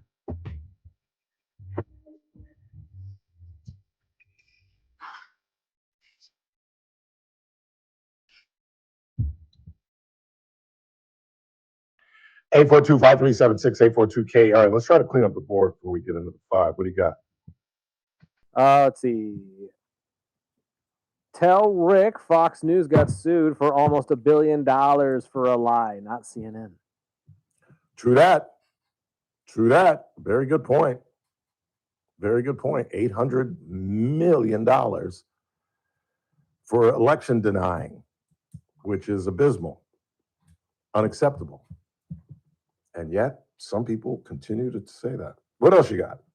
This one's on a different note, but it says, Ralph, one way you can help out your situation so at least you won't lose access to your money is to open up a credit card just so you can use that for all of your reoccurring bills, DoorDash, newspaper subscriptions, etc., etc. That's not a bad idea. That's not a bad idea. Chris and I were just talking about it. I think I'm going to go to... I think this obviously, Chris has stumbled this. I was thinking this. This obviously has something to do with the guys that I gave my money away to. I think so. That I had to have given them my routing number and my account number. And this has to have something. I don't know how they're getting access to these cards. I don't know how, the location of where they were and where these charges are different. They were not in California. This was in Pittsburgh, California, which apparently is up north. And the fact that it was two $96 DoorDash charges seems odd, because if it were scammers, really, you want $96 worth of food and you got a free card that you can go to Kohl's or you can go to, get clothes, you can get, what I'm saying? It would seem like they would want something more significant than $96 worth of grub. You know what I'm saying? Like, if you're a criminal, is that what you'd want to steal? If you had access to somebody's card, would you want to steal something more substantial? I don't know. Do you have DoorDash Pass? No. Sure? No, I'm not sure why. Because someone just texted that in. Check your account settings, $96, maybe the yearly DoorDash Pass subscription service for discounts. Really? That would make sense. But I don't even use DoorDash. I mean, I use it every now and again, but very rarely. You may have accidentally signed up for it not knowing. You know what I mean? And this is them slapping the charge on you, which regardless, you should still, say no to the charge. So there is a $96 charge for what? Again, I don't know. I don't know What's he saying? Read the text. It just says check your account settings, $96, maybe the yearly DoorDash Pass subscription. I don't even have the DoorDash app on my phone. I really don't. Have I used DoorDash? Yes. Oh, there it is. I do have DoorDash on my phone. It is. It's $96 a year. Really? Yep. So that's what it is. $99, or sorry, $99. $9.99 a month or $96 per year. So I've been denying legitimate charges. Yeah. Which again, you should still figure out with DoorDash and get that taken off if you don't want the subscription payment. No, I don't want the subscription payment. I'd take it from Uber because I use Uber, but I don't use DoorDash. You must have accidentally signed up for it and not known it. I'm good for the crime. So I mean, I'm good for the thank you for crime. the texter because I never would have thought of that. I don't use DoorDash, so I don't know about their subscriptions and all that. I didn't know anything about it either. But I'm good for the crime. An annual I'm a pass is senile $96 63-year-old exactly. man who turns his phone off and can't figure out how to turn the noise back on. Randy has to do it for me. I give my money away to scammers, and I've apparently signed up for a $96 subscription at DoorDash. Yo, come take his card away. We have met the enemy, and he is me. Good. Googly moogly. I knew I should have just eaten it and just said, yes, that's me. Just Don't leave eat it though, because again, you don't want the subscription. This is a mistake, so you should bounce it. Just you're gonna have to wait for a new card, obviously. But over the weekend, I would look into DoorDash and canceling that subscription before they charge you a third time. Exactly. As soon as I can't order my card until I hit up DoorDash. You can. Again, this is probably Because as soon as I get my new card, DoorDash is going to be like, hey, you still owe us $96. I don't care where you go off to. Oh, because if you cancel the subscription, they won't charge you. That's what I'm saying. I got to talk to DoorDash before I talk to Chase. Well, Chase is probably already sending you the card. Yeah, but I still have to call them because I want it express. True. And it didn't take, it was a couple of hours last time I expressed it Wednesday. They were able to, I did it later on in the day. So, all right, well, we figured that out. And how did we not know that it was my own imbecilic error? Again, I don't know about these subscriptions and stuff for DoorDash and Uber. I don't neither use did them. I didn't think but you know what? I'm good for the crime. I probably pushed something and said yes unknowingly and signed up for something that I have absolutely no idea about. But that'll be the first thing I do at 6:15 when I walk in the door tonight. Call DoorDash and be like, I don't ever want to do anything with you. Leave me alone, please. Now what? No, this is actually a good thing because I totally forgot about this. But Okay. there is an app that can actually help you with this called Rocket Money. Yeah. And you download the app. It will download your banking information essentially when you give it to it, obviously. And then it maps out all of your subscriptions, everything you're paying, and all that. I've seen this advertised. Yeah, and it'll manage all that for you. It'll actually cancel those for you too if you want to. Okay. All right. Thank you. It might guys. just be easy. Yeah. Thank you, guys. I appreciate it. What else you got on the board? Let's see. No more Chase-related texts. We've done the Columbo. We found the criminal. He is me. Lisa's on her way. Who is on her way? Lisa's coming. Oh Lord! Here comes the associate producer. Just come in here. She said that. Just come in here. Just come in here. Here comes the associate producer. She's going to straighten me out. What do you got? What do you got? I got a plan for you. What do you got right A there? plan for you. All right, what do you got? This is Lisa, our associate producer, i.e. our traffic staff. Okay, these staff. These staff. Okay, have you done anything about the charge you got today? The discrep you got today? Yes, they ask you, is this you? Put yes or no. I put no. And then you immediately get a text that says, all right, we canceled that card. We're sending you a Oh, new okay, one. well, I'm too late then. Why? What could I have Because done? had you said yes, of course, you didn't know what it was until just now. Right. Had you said yes, they wouldn't have turned off your card I know. and you could have disputed the charge Through Chase. singularly, if that's a word, Yeah. Yeah, you're right. but I'm too late. Yeah. Can I reverse it? Can you call them back and say, I was oops, going to say, sorry? can I reverse it? I don't know. I'll call him. It's worth a shot. yeah. I don't know. All right, Lisa. Anyway. Thank you. Appreciate it. I'm a day late in the dollar store. We have found the enemy and he is us. He is me. Good googly moogly. What else you got, Mr. Burdick? Blaming Newsom or Bass for the fire disasters is like blaming DeSantis for hurricanes. Every high-ranking firefighter admitted LA fires were not fightable with those winds, water, and whatnot.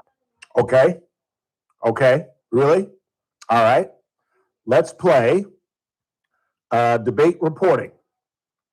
Here is a Los Angeles reporter fact-checking Karen Bass. LA's first mayoral debate got off to a heated start. She's an incredible liar. No name calling, She just please. lied, though. But a few exchanges caught my attention because they touched directly on a year of reporting I've been working on the LA fires, being published by Simon & You did want the CBS one, right? Yeah, both of them. beginning with the wind.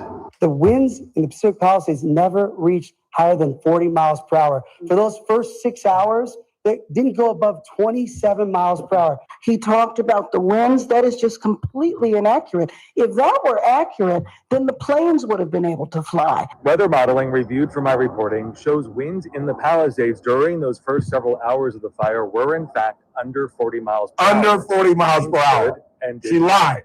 The stronger winds intensified later in the evening. Later And that in the distinction evening. matters She lied. because the earliest hours of a wildfire are often the most critical for containment. When they could have had planes Mayor fly. Bass's trip to Ghana, she addressed this directly. It was one of the worst moments of my life to not be here when my city needed me. And it didn't matter where I was or why I was away. But according to multiple sources with direct knowledge of the emergency response, it did matter where the mayor was. Yes, it My did. reporting found Mayor Bass knew about the dangerous weather before leaving for Ghana. Left anyway. Communications to emergency managers described her as only being, quote, out of state. And while she was overseas, her office continued posting on social media images and videos that appeared to place her in Los Angeles. Sources told me the lack of clarity created confusion during the opening hours of the fire. Fire Chief Kristen Crowley did not initially know the mayor was even in Ghana. Didn't and know where she according to was. Sources and records reviewed for the book, after Bass was briefed by the chief on the growing fire, she still attended a cocktail reception in Ghana. Went and had and did not drinks. respond for more than an hour to messages from Los Angeles officials offering and asking for help during that critical stretch of the fire's expansion. This isn't about politics, it's reporting. And as the fire becomes a part of the mayoral race, voters are likely to learn a lot more about those first critical hours. But you know better than that reporter. She lied. She was in Ghana. The whole city is on fire, Pacific Palisades, the community. They call her for an hour. She's having cocktails with Ghanaian officials. Yes, I'll have another. She lied. It no longer matters how she responded to the fire. What matters is she is on record of lying. She's out. And Los Angelinos, my mother's going to have to put up with a Republican mayor because Spencer Pratt is going to be elected. I'm sorry that you are in the minority, but 89% of the people that watched that debate believed Spencer Pratt when he called her a liar. And now independent reporters, and Mr. Bentley would like this because you heard the reporters say several sources close to the fire department and the city.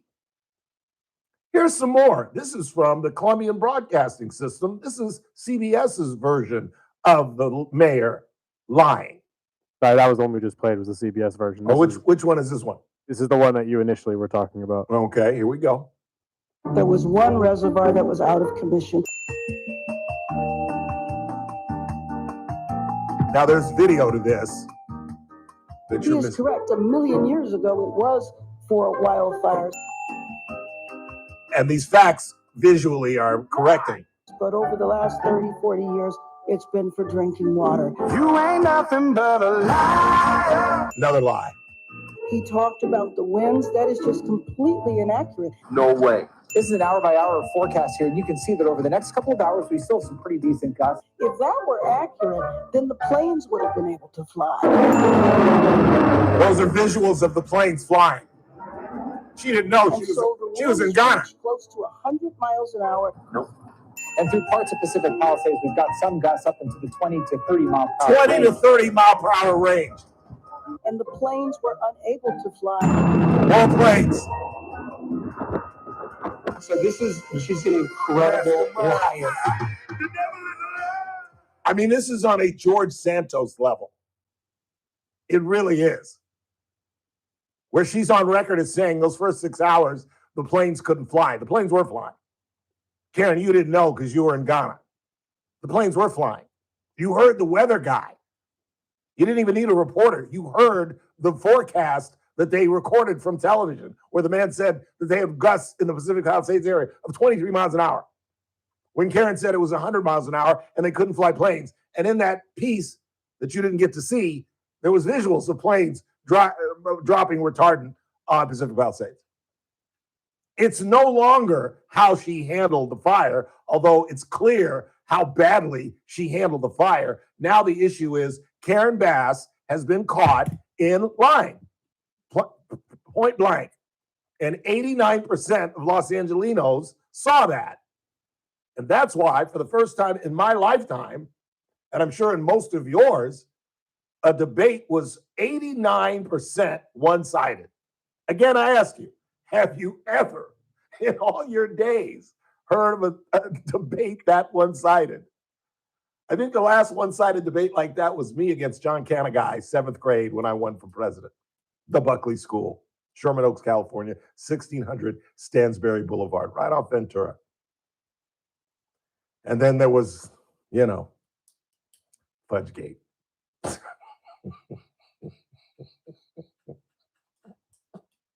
Tell him, Chris. Tell him. I was an arch criminal in 8th grade. Yeah, you were. I was. Grand Theft Fudgesicle. So as the 7th grade president, each class got to do a sale. The big sale was for the seniors. They got to sell pizza on Friday. The juniors got hot dogs on Thursdays. The 10th graders got like a bake sale on Wednesday. The 9th graders had something, and then we had fudgesicles. We had this little room with a freezer, and we sold fudgesicles during the breaks at 10:30 and at lunch. Well, there was a discrepancy in the amount of money that was collected and the number of fudgesicles that were sold. Now, I'm no embezzler. I would never steal money, but I did have the key. And yeah, I'm a rat. I'm a rat. John Tempero, Ed Skelly, and I would go in, use the key, and have a couple fudgesicles. And you know what? After a semester of digging into the fudgesicles, on occasion, at the end of the semester, there's going to be a discrepancy in the amount of money that's collected and the number of fudgesicles that were eaten. As I say, I'm no embezzler, but I did love me some fudgesicles in 7th grade. So then Canagai ran against me in 8th grade, and it's the only time I ever lost an election in my entire school years. I was 6th grade president, Joey Gonzalez Elementary. I was 7th grade president in Buckley. Canagai beat me in 8th grade. I was 9th grade president. I was 10th grade secretary of the student body, which was the first time a sophomore ever got on the student body. But my greatest achievement was changing schools, going to Brentwood, getting elected junior class president 3 weeks after I got to the Brentwood school. Quick timeout. Just to stroll down memory lane so you don't think I'm just an arch criminal who loves his fudgesicles. You know who ratted us out? Monica Higgins. We denied. But Monica Higgins, she was like, I've seen you, Ralph. You come to class with chocolate all over your mouth. I hated Monica Higgins. Quick timeout. Not a lot of time for you to top the hour. We'll get into the Virginia redistricting at some point, I promise you. So Ralph Bailey Show on a Friday. Having a little fun on a Friday. And again, happy Mother's Day to all the moms out there. And a couple of you mothers, too. Quick break. It's TRBS, News Talk 96.1, AM 1230. Streaming live at kernradio.com. Kern Radio, News Talk 96.1 and AM 1230, KERN. First Look with Scott Cox, morning 6 to 9 a.m. On the Monday edition of the First Look program, the latest in the Open Door Network versus DA's office controversy. We've got the NFL versus streaming versus TV networks. That race is heating up. We have got news and traffic and weather and the hot list. It's all happening 6 to 9. Right here at News Talk 96.1 and AM 1230 KERN. News Talk 96.1 and AM 1230 KERN.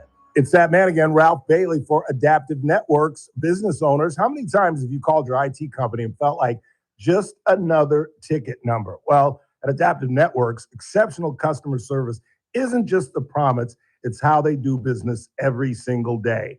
And nobody knows that better than the folks here at American General Media, because they are a client of ours and we are a client of theirs. IT is incredibly important for a radio station. We can't depend on somebody saying, well, we'll be out there tomorrow, because all you hear is nothing.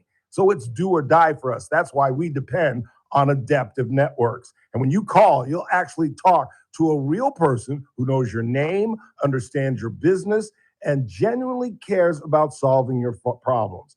No phone trees, no run around, no attitude. That's what Adaptive Networks are all about.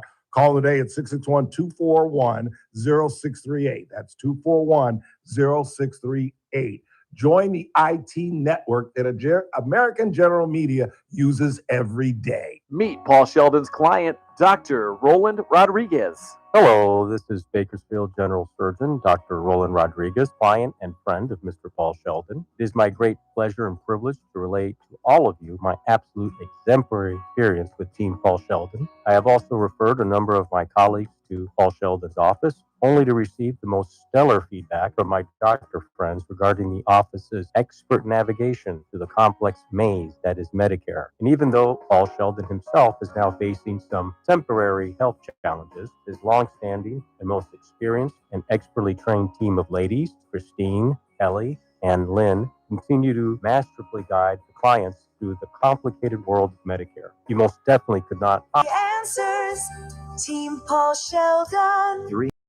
2298. Are you looking for a hospital that truly cares for your health and well-being? At Good Samaritan Hospital, they provide high-quality medical detox, psychiatric services, and medical and surgical care. They accept most insurances, including Medi-Cal, Kern Family. They offer Kern County's longest-standing inpatient detox program with dual diagnosis that combines medical care and withdrawal management all under one roof. Learn more at GoodSamaritanHospital.com or call 661-215.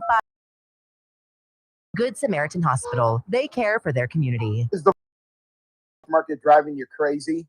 Is your retirement account sinking, yet you're getting older and you're starting to worry about, will I have enough for retirement? What about the money in the bank? These banks pay nothing these days. How do we get? It's simple. Move into gold and silver. Want to know how to do it? Listen to my show, Striking Gold, with me, Kenny Michaels. Clay Travis and Buck Sexton live at 9 a.m. Now back to the Ralph Bailey Show on News Talk 96.1 KERN.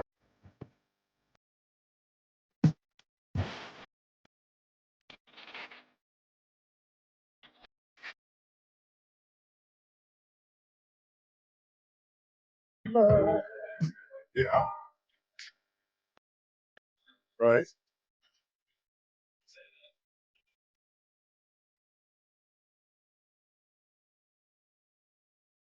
Sweet.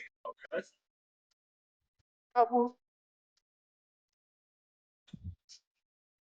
My friends wonder what is wrong with me. Ain't that the truth? Do you hear the lyrics of that? My friends wonder what is wrong with me. I came back to let you know. Got a thing for you, and I can't let go. So I think we've worked it all out. And I've even figured out how to work my Apple Wallet. So I won't go penniless in Los Angeles. 842-537-6842 KERN. Anything left on the board before we get into 5? Oh, yeah, we got a couple here. Lakers in 5. Greetings, Ralph Bailey. Greetings. I am Prince Pablo the 17th from the Grand Coconut Kingdom. A tragic incident involving a runaway goat has frozen my royal funds. Oh, that's good. I'm glad you two find humor in my Oh, despair. this is funny. I'm glad you all find humor in my despair. Oh, that's what it also says at the bottom, just so you know. Please respond swiftly before the goat grows stronger each day. Oh, that's good. That's good. I've just destroyed 2 debit cards that I had no reason to destroy. Well, again, in your defense, you didn't even know you had this. Like, And in the wake of me giving away my money, I'm ultra sensitive. Yeah. Because I should have just waited. Yeah. I should have just waited. Maybe called Chase. I should have just waited. Before I said no, I should have waited. Because, again, to be fair, everybody would have done the same thing. Anybody listening to you that's giving you grief right now would have done the exact same thing. Even though they saw the same amount and the same vendor, they wouldn't have been like, wait a minute. See, again, that should have given me pause. But you still brought up a really good point. How would they have known what card to switch to? You know what I mean? That's why I should have waited. I should have known this couldn't be a scam. This has to be something that the numbskull, Ralph Emerson Bailey Jr., has self-inflicted. I should have realized. You shot yourself in the foot, genius. I just destroyed 2 cards. I'm on my 3rd card inside of like literally 72 hours. I mean, literally, this could only happen to me. I keep telling you guys, I know a little bit about journalism, although Mr. Bentley would deny that. I know a little bit about politics. I know a little bit about history, and I know a little bit about presidents. Beyond that, as I have evinced, I'm really not that bright. But I'm here. We'll talk about Virginia next. Kern Radio, AM 1230, KERN.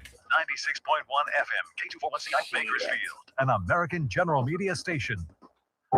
News this hour from Town Hall. I'm Keith Peters in Washington. Did you hear what I did? The Virginia Supreme Court has struck down a Democratic congressional redistricting plan that had won voter approval. Correspondent Bernie Bennett has this report. The court's 4-3 decision Friday marked a major setback for Democrats in a nationwide redistricting battle with Republicans ahead of the midterm elections. The plan approved April 21st by voters could have helped Democrats win up to 4 additional U.S. House seats. But the court said state lawmakers violated procedural requirements when referring the plan to the ballot. A recent U.S. Supreme Court ruling that weakened the Voting Rights Act has been used by Republicans in several southern states to try to eliminate congressional districts held by black Democratic leaders. Bernie Bennett in Washington.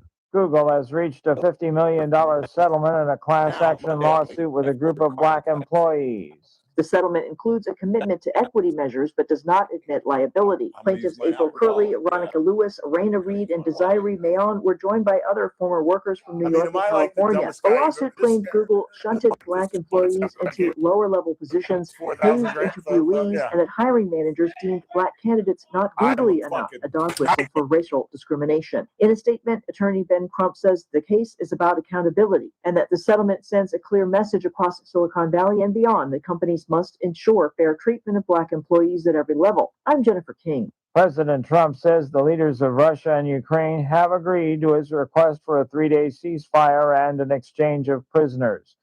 Trump said Friday that such a halt to hostilities could be the beginning of the end of the long war between them. Trump announced on social media that the ceasefire would run Saturday through Monday. On Wall Street, the Dow up by 12 points, the Nasdaq rose 440, the S&P advanced 61. More at townhall.com. Hey, John, why so glum? I just got let go. The company's downsizing. This is the third time in the last 2 years. I'm done with this. Have you thought about My Computer Career? I've heard they can train you for a career in IT in just a few months, including cybersecurity and the basics of AI. And you don't need prior training or experience. Now that's a recession-resistant career. Wow, thanks. I'll check them out. Go to mycomputercareer.edu and take the free career evaluation. Mycomputercareer.edu, an Elite CompTIA certification partner. Financial aid is available to those who qualify, including VA benefits. What if everything you thought you knew about online exploitation was only the surface? The shocking docuseries, Sexploited, rips the veil off the digital darkness, destroying lives. You'll be stunned by what's uncovered in these real stories. Watch the trailers, if you dare. Once you see it, you'll understand why silence is no longer an option. Visit salemnow.com and watch Sexploited in America. And visit sexploitedfilm.com. Starting to get warm out there. From the KERN Newsroom, your live and local news update. The Canyon Fire has been a rough one. I'm Chris Davis. It's near Armistead, southwest of Ridgecrest. It's more specifically along Highway 14 north of Red Rock Canyon State Park. Kern County firefighters say that fire has burned 2,000 acres. As of this afternoon, it's about 20% contained. They've been working on the fire steadily since it started Thursday afternoon, just after 3:30. And as of now, they have not publicly discussed any possible causes. He was already in jail, and now he's been arrested again. That's 34-year-old Jerome Andreas, who is in the Kern County lockup for a robbery that happened back on April 27th. But the new charge against him carries much stiffer penalties. Andreas is now charged with murder in the stabbing death of 60-year-old Michael A. Gauthier near Taylor Street in southwest Bakersfield. Police say they got a warrant for his arrest and served Andreas this week. The killing happened April 15th.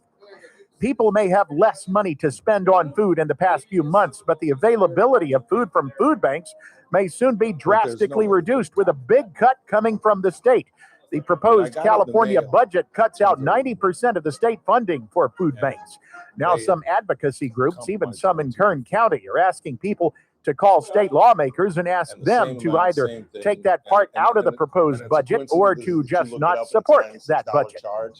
The people who work at Starbucks on Niles Street have decided to unionize. They say to fight for better pay, better hours, and to fight for better working conditions. That is the 63rd Starbucks in California where the workers have joined unions. The union is the Starbucks Workers United, and they claim to have 12,000 members. I'm Chris Davis in the KERN Newsroom with news every half hour and when it breaks on News Talk 96.1 and AM 1230. KERN. To the rest of the world in a month from now, this Hollywood big shot's gonna give you what you want. Too late. They start shooting in a week. I'm gonna make him an offer again with you. The Ralph Bailey Show. News Talk 96.1 and AM 1230. KERN. And I've seen the promised land. I may not get there with you, but I want you to know tonight that we as a people will get to the promised land. Call in or text to 661-842-KERN. That's 661-842-5376. Listen live at KERNradio.com. Now, the host you've been waiting all day for. Live from the KERN studio, here's Ralph Bailey. Final hour of the broadcast, final hour of the week as we wrap up another 5 days of outstanding radio broadcasting right here on 96.1 and AM 1230, where we stream live at kernradio.com and broadcast live on YouTube. Just punch in my name, Ralph Bailey, and you should see me wearing my proverbial Friday Jackie Robinson uniform, either the one I received most recently on April the 15th at Dodger Stadium, the one I'm wearing today in the gold, a really nice one. It has the 1955 World Series emblem on it, the only World's Championship the Dodgers won in Brooklyn at Ebbets Field, one of the final years of Jackie Robinson's career, as a matter of fact.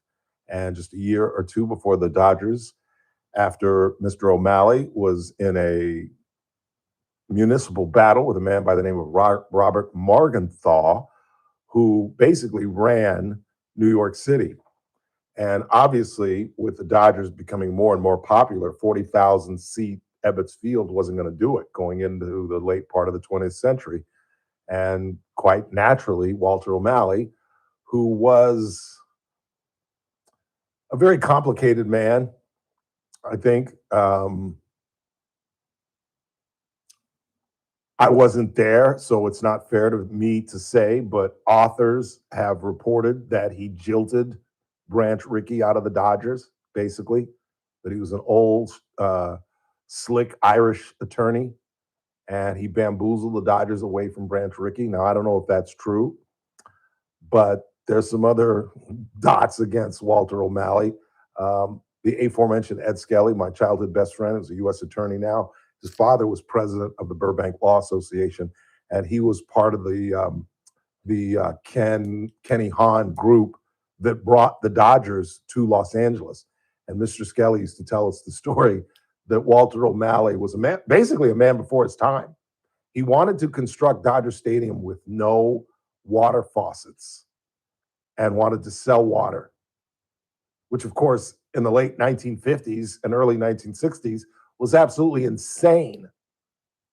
I mean, the idea of selling water when we have water fountains and kids are drinking out of hoses. But he was a man before his times, and the LA City Council was like, absolutely freaking not. Have you lost your mind? You've got to provide free water for everybody. Nobody sells water. Nobody's ever going to sell water. Who's going to buy water? Please, hang on a second. Speaking of which, I know I left that here. Yesterday, I assumed? yeah, Okay, good. Nobody else gets the 50 ounces. I assumed it was mine. yeah, that's all you. But, so he gets in this battle with Morgenthau, and Morgenthau is willing to give him a new stadium, but he wants it in Queens, which would later become Shea Stadium, which I was lucky enough to attend while we were living in New York. And Mr. Rickey said, no, I want it in Brooklyn, and this is where I want it. And Morgenthau said no, and he said, I'm out. And Morgenthau said he's bluffing. He'll never leave New York. And away we went, and Harold Stone and the San Francisco God-awful Stinky Smellies followed us, and West Coast baseball was alive. Just thought I'd share that with you. 842-5376 is our phone, or 842-KERN. So a big decision by the Virginia Supreme Court, and a great day for Republicans. Democrats were trying to turn a purple state, the Commonwealth of Virginia, into a red state, or excuse me, a blue state, by redistricting, which the Supreme Court erroneously, wrongfully, stupidly said you can do. And I'll read you the story out of the first lead and the first couple of paragraphs out of the New York Times. I'll give you my thoughts. In its 4-3 opinion, the Virginia Supreme Court wrote that Democratic legislators had violated the state's constitution with their move to enact a new map, meant to give their party 10 out of the 11 states' House seats, up from the 6 it currently controlled. In other words, the state was purple. It was 6-5. It was almost dead even. And because of this war that some say began in Texas, I say it began in with Huckel in New York. That's where it started. And then Governor Abbott down in Texas followed suit. And then Newsom started suit. And then Louisiana, boop, the bop, the bip. And then it got to the Supreme Court. The Supreme Court said, sure, you can draw a district based on Republican and Democrats, but you can't versus black and white. Well, the state of Virginia didn't like the way they did this. And again, as I mentioned when Mr. Couch was here, one of the good things that's going to come out of this decision is perhaps Democrats and these states that have these, like ours, that have these lengthy elections will go back to the simple, common sense election day. Hence the term, election day, not election month, not mail in. Now, granted, I think we should make voting easier. Why are we working on election day? Election day should be a holiday. It shouldn't be an onus on the employer to provide you an hour or two to rush out during your workday to go vote. It should be an absolute national holiday, and we should all vote on one day. And why do I say this decision could alter Democrats' opinion on this? Because that's why they threw this thing out. As I said, when Couch was here, they're redistricting after hundreds and hundreds of Virginians have already voted. Voting in Virginia, the Commonwealth of, started weeks ago. And as I said when Couch was here earlier, that would be like a bookie, you going to your bookie and saying, I want the Raiders +7. Done. Done. You got it. You got 7 points. If the Raiders lose by 7, you tie. They lose by 6, you win. They lose by 8, you lose. You got 7 points. Now get away from me. And then on Saturday, you come back and tell the bettor, oh, sorry, the line is 2. You can now only lose by 1 point. If you lose by 2, it's a push. If you lose by 3, you lose. And the bettor's saying, you can't do that. I've already placed the bet. You can't change the rules after I make the bet. And the state of Virginia, Commonwealth of, can't change the voting rights after people have voted. You really don't have to be a graduate of Thomas Jefferson's law school, UVA, to figure that out. A quarter of the state has voted, and you just changed all the lines. That just don't make no sense. So they threw it out. No 10-1 or whatever the hell they had it as. It's back to 6-5. And Virginia is a purple state again. It's a beautiful thing. It's a beautiful thing. But didn't I tell you the SCOTUS decision was horrendous? It was going to cause problems. It was going to create a remapping war. Because Alabama is doing their thing. Louisiana's doing their thing. They were the crux of this case. That's where it originated. And my daddy's home state of South Carolina is remapping. All in the middle of 4 years before the census. It's ridiculous. And how the court is allowing states to, in the bottom line, let politicians pick their voters, but also do so any freaking time they want. At least we used to have to wait until the census. Now the court has said, you can do it anytime you want. You can do it before Election Day, as long as nobody's voted. But how many states only vote on one day? Not many. Certainly not us. Hell, here's my ballot right here. I could send it in right now if I wanted to. Don't make no sense. Just don't make no sense. And maybe this will forge an effort where somebody will say, I agree with Bailey. Let's make it a holiday. Hell, we could even make it a 4-day election. I wouldn't even mind that. Go from Saturday to Tuesday. But this week-long election balloting, it's crazy. And why? Why, beyond just the redistricting issue? Things happen. Things happen. A week ago, I would have bet you money that Javier Becerra was going to be one of the 2 gubernatorial candidates. He got on television, he pulled down his pants, and he crapped right there on the stage. And now he's 3 points lower, and I guarantee you he will not be one of the 2. Karen Bass was a sure thing to be reelected. She went to East LA College the other night and lied her behind off. And now LA is like, wait a minute. Things happen in elections. Imagine if everybody had voted a couple of nights before the LA mayoral debate. Things happen. What if we had voted before Eric Swalwell got exposed? Things happen. And let me tell you something, as someone who has observed elections for 50 years, 8 times out of 10, maybe 7 times out of 10, they happen in the 11th hour of the election. Because if they had happened early in the election, the leader would have been gone. If it had happened early in the election, Swalwell would have never gotten any momentum. He'd have never been involved. But it normally happens when you've got a target on your back and people want to get rid of you. You don't think there are skeletons in Antonio Villaraigosa's closet? But is anybody looking them up? No, because who cares? He's polling at 4%. But if a poll comes out tomorrow that says Villaraigosa is at 13, 14%, you better believe that that Hilton, Bianco, Steyer, and Becerra will be talking about his issues, because Villaraigosa's got some skeletons. The whole story of him divorcing his wife and stealing her name. You know his name is Tony Villa. You do know that, right? I don't make this stuff up. I'm not CNN. Go Google it. His name was Tony Villa, and he married a woman by the name of Ragosa. They thought it'd be cute to take it via Ragosa. I can't explain it. I'm just, and there are other bigger issues than that. That's minuscule. But he's got some, but nobody cares. Nobody's going to spend time and money advertising against Antonio Villaraigosa. He had no chance of winning. It's crazy. It's crazy. I'm telling you. When the Democrats win the midterms, which I believe they will, and if they win the Senate, they're going to get rid of the filibuster, and they're going to add people to the court, and this will all change. I am convinced of that. That's why I keep banging the cage about the midterms.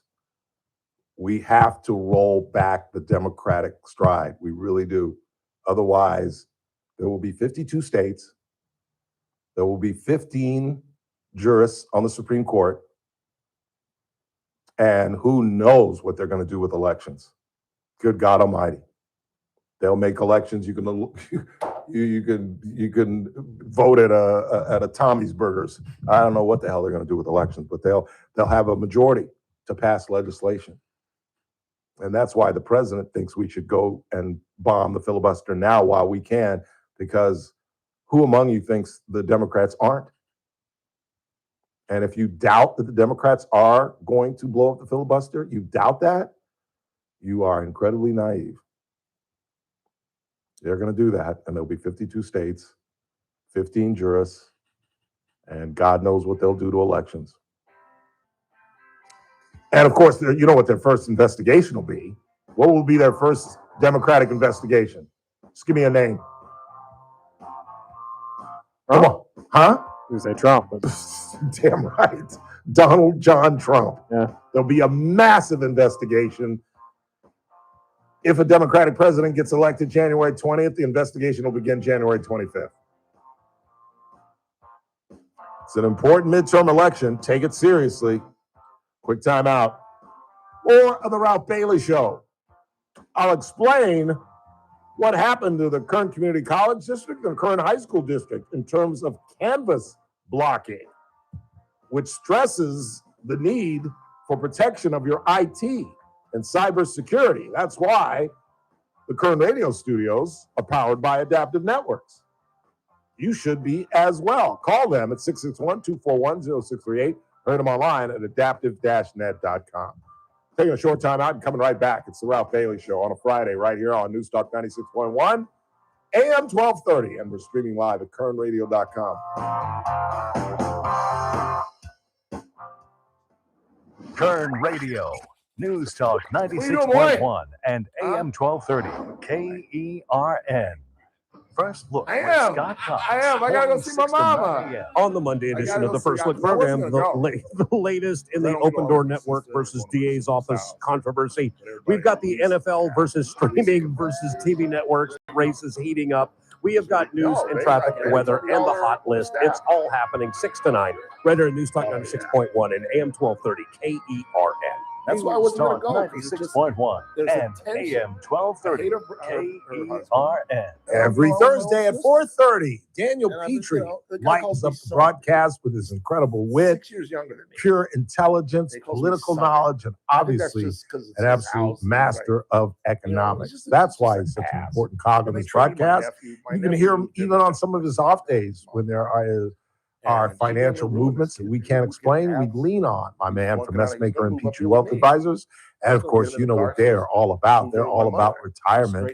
I've turned at least 3 or 4 different people on to Messmaker Petrie Wealth Advisors, and they could not be happier. You could be happy as well with your situation in terms of the fourth quarter in your life. You call 395-9400, 395-9400, the offices of Messmaker and Petrie Wealth Advisors.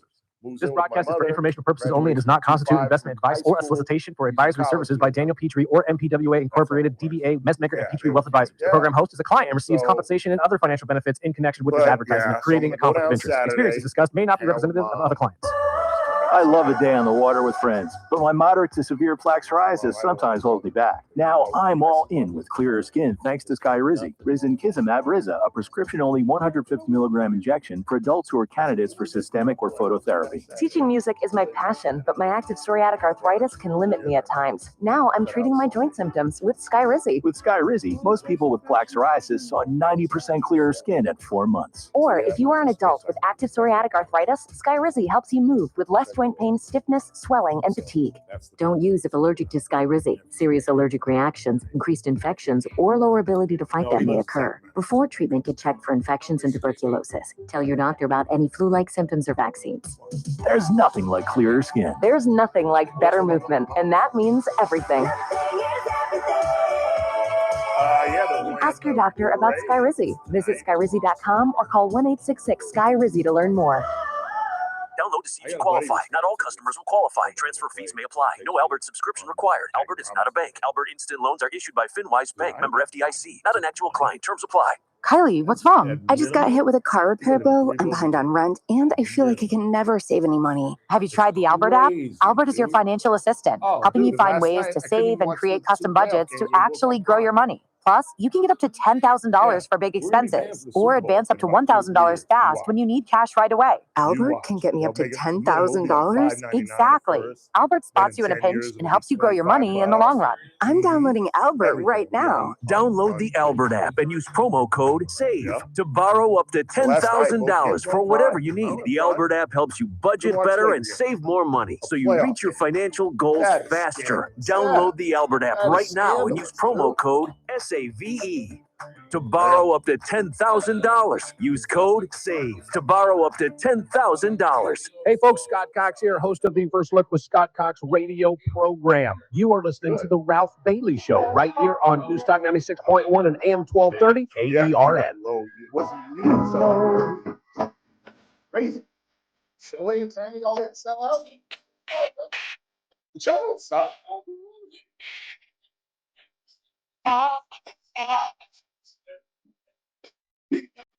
Hi, man.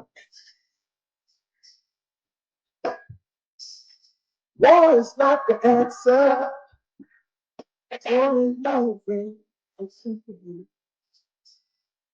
You know we got to find a way to bring some loving here today. Oh, it's my favorite part.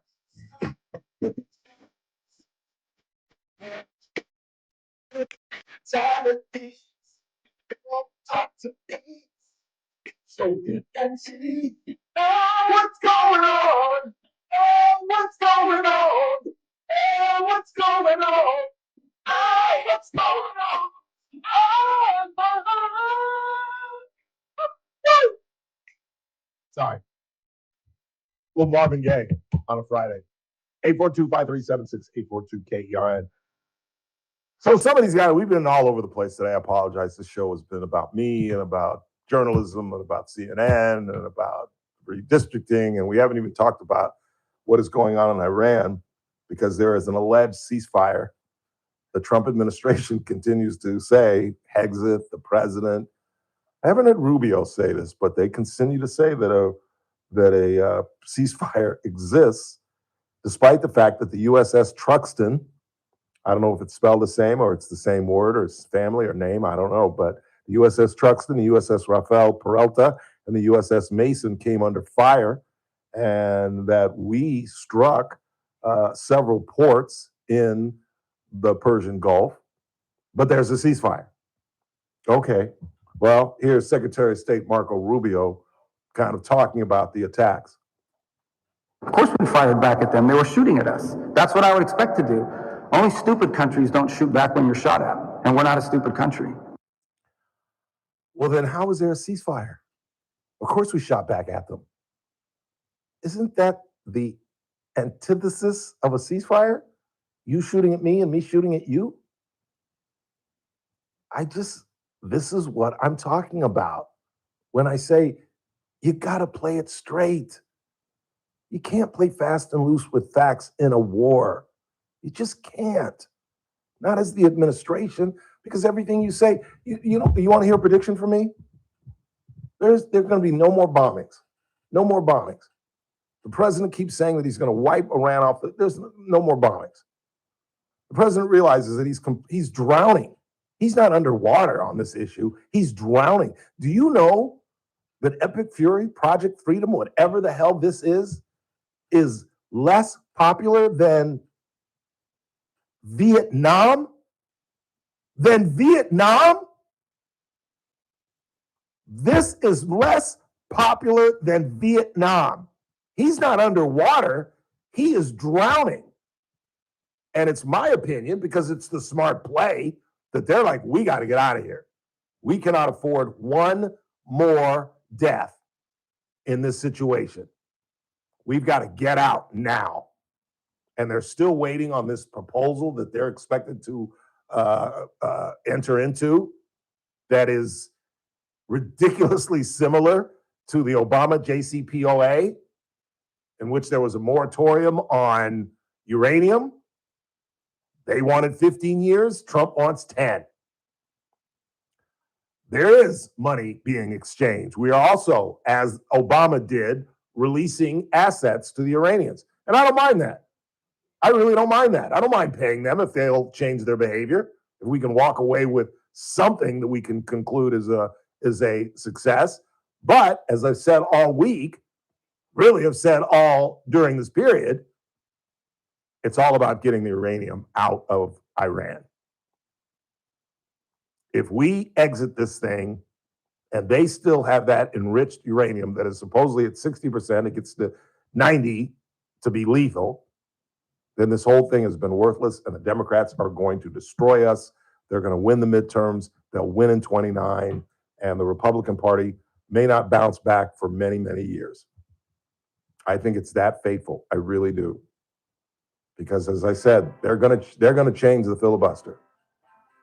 You don't think if they come up with a majority in the Senate, they've got 51 Democratic senators. You don't think they're going to change the filibuster to a majority? I don't see how you could think they're not. Because again, I'll be blunt. If I'm Hakeem Jeffries, if I'm Chuck Schumer, that's what I'd do. Damn sure what I'd do. That's why I agree with the president. Republicans should pull the trigger right now and get as much legislation as we can until November. That's what I do. I agree with the president. Rarely, but I do on this one. Quick time out. Last half hour of the broadcast. It's TRBS on a Friday. I would stick around if I you.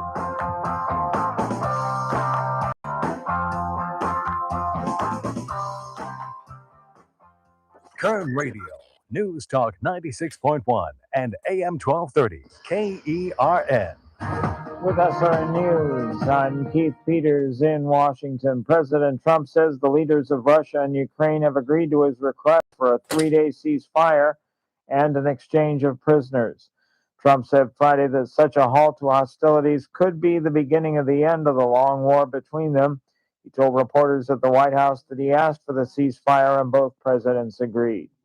Alabama lawmakers have approved a plan for new U.S. House primaries if courts allow the state to use different congressional districts in this year's elections. Republican Governor Kay Ivey signed the measure into law Friday, shortly after the legislature approved it.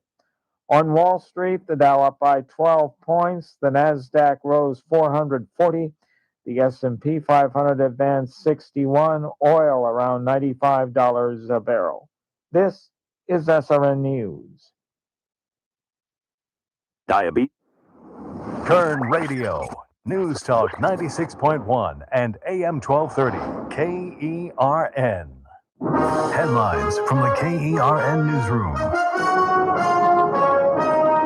I'm Chris Davis. A man already in jail on a robbery charge from a holdup back on April 27th is now being charged with the April 15th murder of 60-year-old Michael Gauthier, which Bakersfield PD says happened on Taylor Street. 34-year-old Jerome Andreas was served his papers after a warrant was issued for the new arrest Tuesday. Gauthier was stabbed to death. Better pay, better hours, and better working conditions. The reasons that the workers at the Starbucks on Nile Street say they are joining the Starbucks Workers United Union. The announcement was made Thursday that the workers at the store have decided to unionize, and that makes that location the 63rd in California to be part of that union. I'm Chris Davis in the KERN newsroom with news every half hour and when it breaks on News Talk 96.1 and AM 1230 KERN. And we're back. California Fruit Depot. Yes. Rob and Bob here. Rob and Bob. Advertising for California Fruit Depot. We've told you in the past. Yes. If you want to go, Google them. Yeah. Go out to Red Bank Road. They've Yeah. got free lemons, Exit 119. citrus, dates, date shakes, smoothies, Free lemonades. parking. So moving on. Next topic. California Fruit Depot has hired us, and now they are going to sponsor us. Our triumphant return back to the airwaves of Bakersfield. Oh, nice. Yes. You folks asked We knew for it it. was coming. Thank you so much. We're coming back. Due to popular demand. Our award-winning show will Yep. soon be gracing the airwaves of one of these stations. The And Marconi, was it Emmy? Well, Peabody. I think it was a Marconi. A Pulitzer. Yes. One of them. One of those go to awards settings. we were almost nominated for.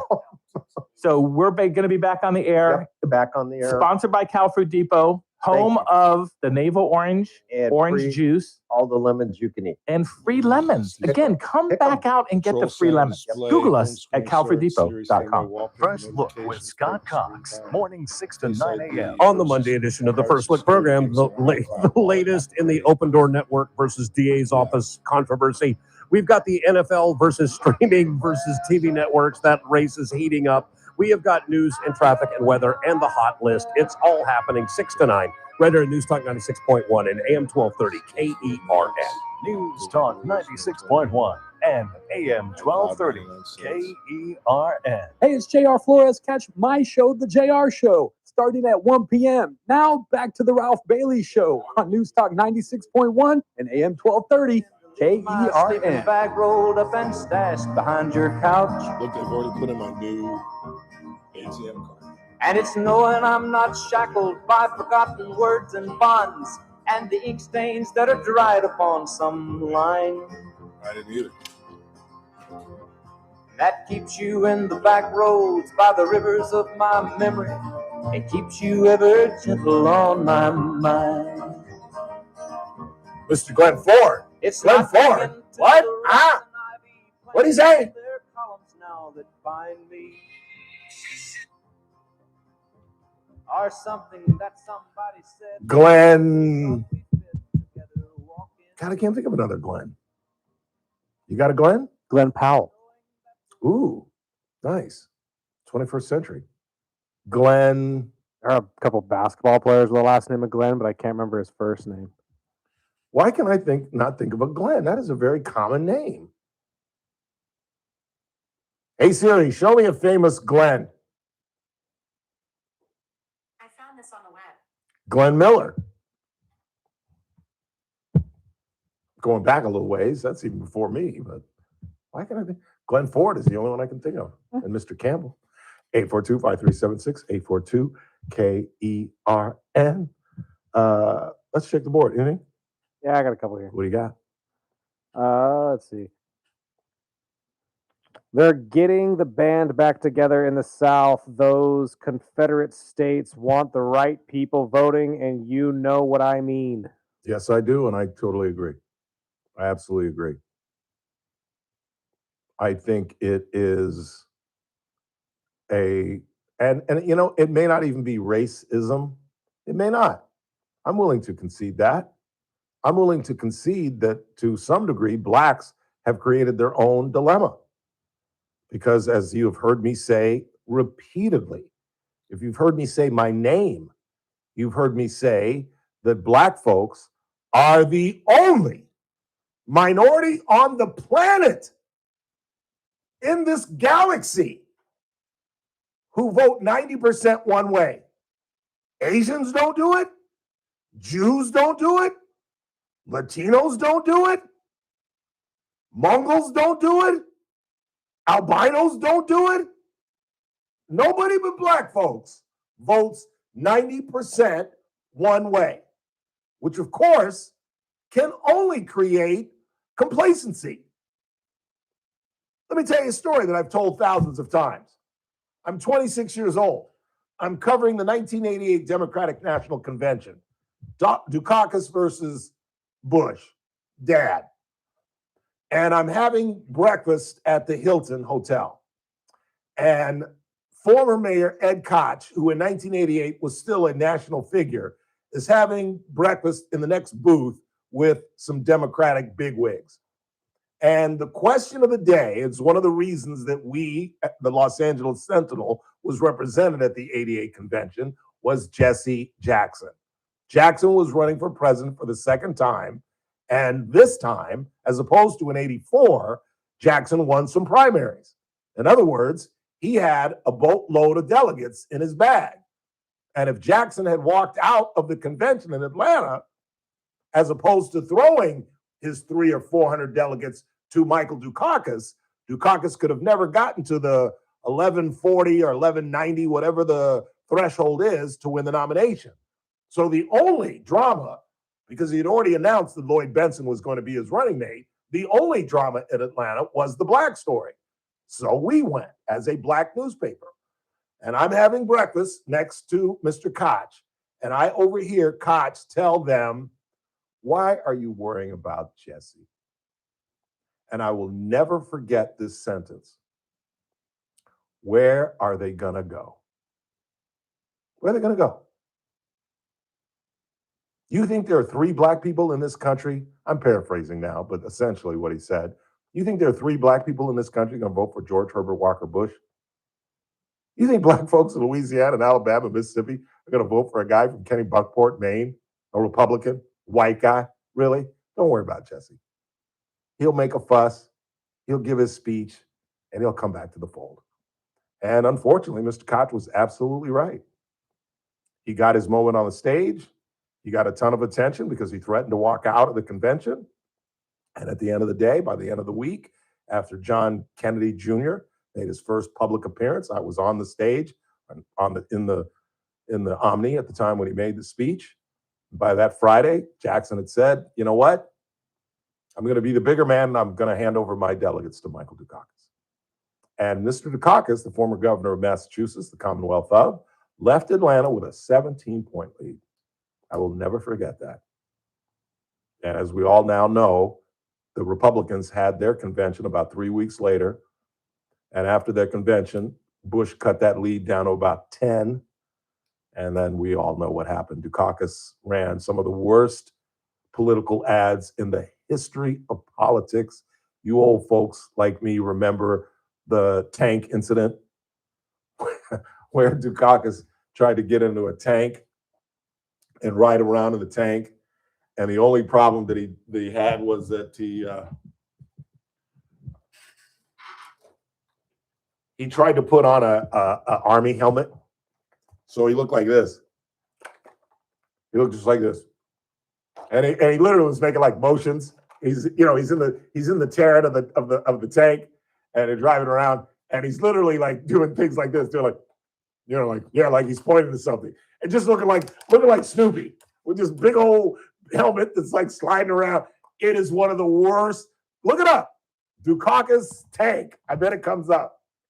And he just looked like a moron. And then the Bush administration was able to focus on a program, a kind of a work release program that he had in Massachusetts, Dukakis.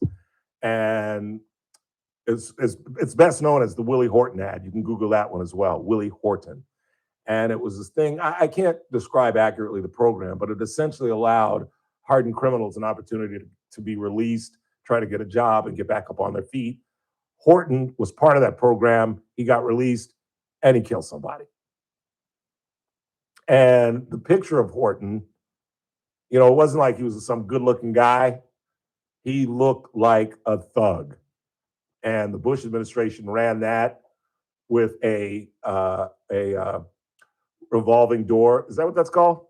Revolving door in front of a prison, and had these black guys going in and coming right back out. And that 17-point lead was OVA, OVA. And we know that George Herbert would go on and at one point have 80% approval rating. You believe that? And still got beat. One of the few incumbent presidents to lose, along, of course, with DJT. But it is so hard to screw up as the sitting president. Even Barack got reelected. But we all know why George Herbert didn't get reelected. It had nothing to do with Bill Clinton. Had nothing to do with Bill Clinton. You can't take 20% of the vote from either one of the party and think that the party leader is going to win. And that's what it was. You old folks know what I'm talking about. Ross Perot came in and got the biggest independent vote in the history of our country and took away 20%. Certainly wasn't Democrats. That's the only reason George Herbert Walker Bush lost. You could argue it was the read my lips, no new taxes, and then he added taxes. The only reason you could say that's why he lost is because that's why Perot ran. Perot thought he was dishonest and a liar and took that no new taxes seriously. And when he broke that promise, it catapulted Perot into the race. He had no chance of winning, but much like Tom Steyer, he had more money than he knew what to do with. So he could certainly at least purchase 20% of the vote, just as Tom Steyer, who has no government ability, no government history, couldn't run El Segundo, let alone the state of California. But when you can spend $120 million, because you can't go door to door in the state of California. You can't be in San Diego at 7 a.m. and be knocking on doors in Eureka at 7 that night. You got to do TV. And TV in the 21st century is expensive. So when you can spend $120 million and all your other opponents are spending 30, 40, yeah, you're going to poll around 13, 14%, which is horrible. But this isn't any normal election where 13, 14, 15, hell, 22% may win. Can you imagine if our next, well, it couldn't win because it would have to be a runoff. My bad, I'm stupid. I'm being stupid. 22% could win because it would be a runoff and then it would be down to 2 people and he couldn't get 22% with 2 people. So excuse what I just said. That was really stupid. But 22% could get you in a runoff. You imagine that in a state of, what do we say, Chris? 39 million people and a quarter of the vote could get you in a runoff to run the state. Is it me or just the 21st century just doesn't make sense? Just doesn't make sense.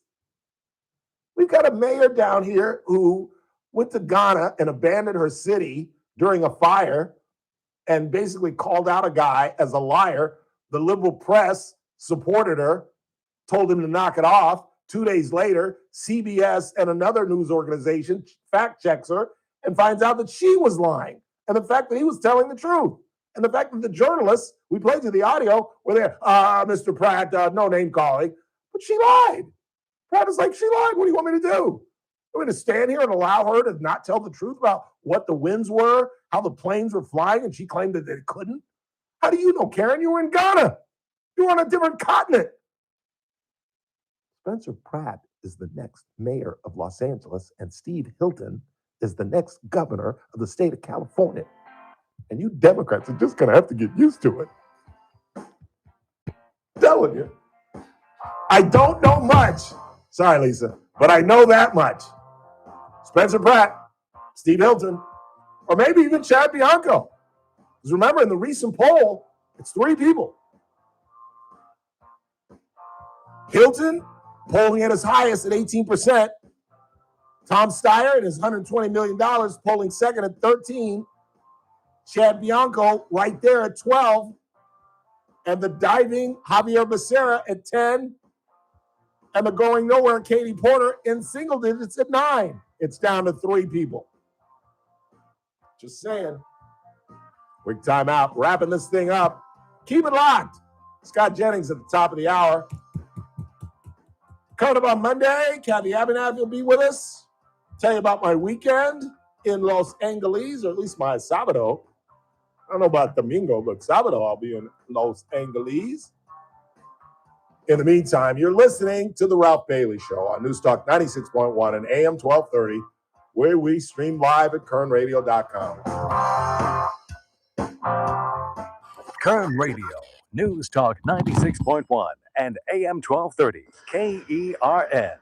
First Look. Whenever you're ready.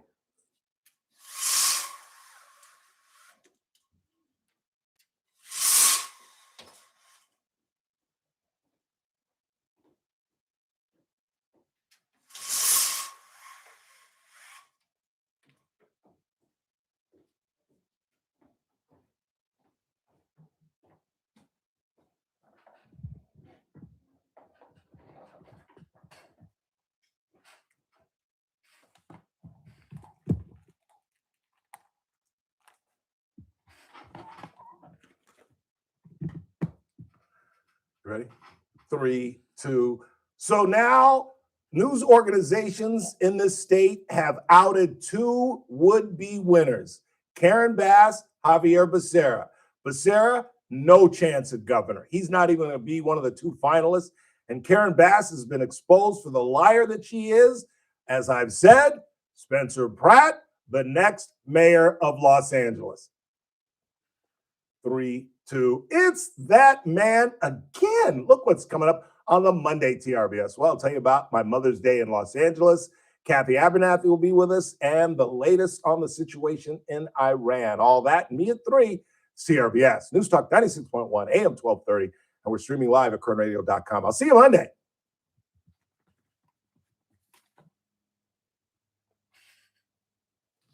More. And Sacramento keeps making decisions like Kern County doesn't exist. Andre Gonzalez isn't waiting around for someone else to fix it. Born and raised right here in Bakersfield, Andre Gonzalez has spent his career delivering for this community. He created a community land trust so working families can actually afford to own a home. He's fought to make sure Kern County gets its fair share from Sacramento to fix roads and build water infrastructure, not just the scraps LA and the Bay Area leave behind. Andre Gonzalez is backed by California's firefighters, classroom teachers, and he is the only candidate endorsed by the California Democratic Party. Join them. Vote for Andre Gonzalez for State Assembly on or before June 2nd. Ad paid for by California Credit Union League Political Action Committee, not authorized by a candidate or a committee controlled by a candidate.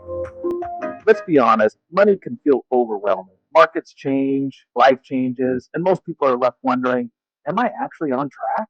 That's where MoneyWise comes in.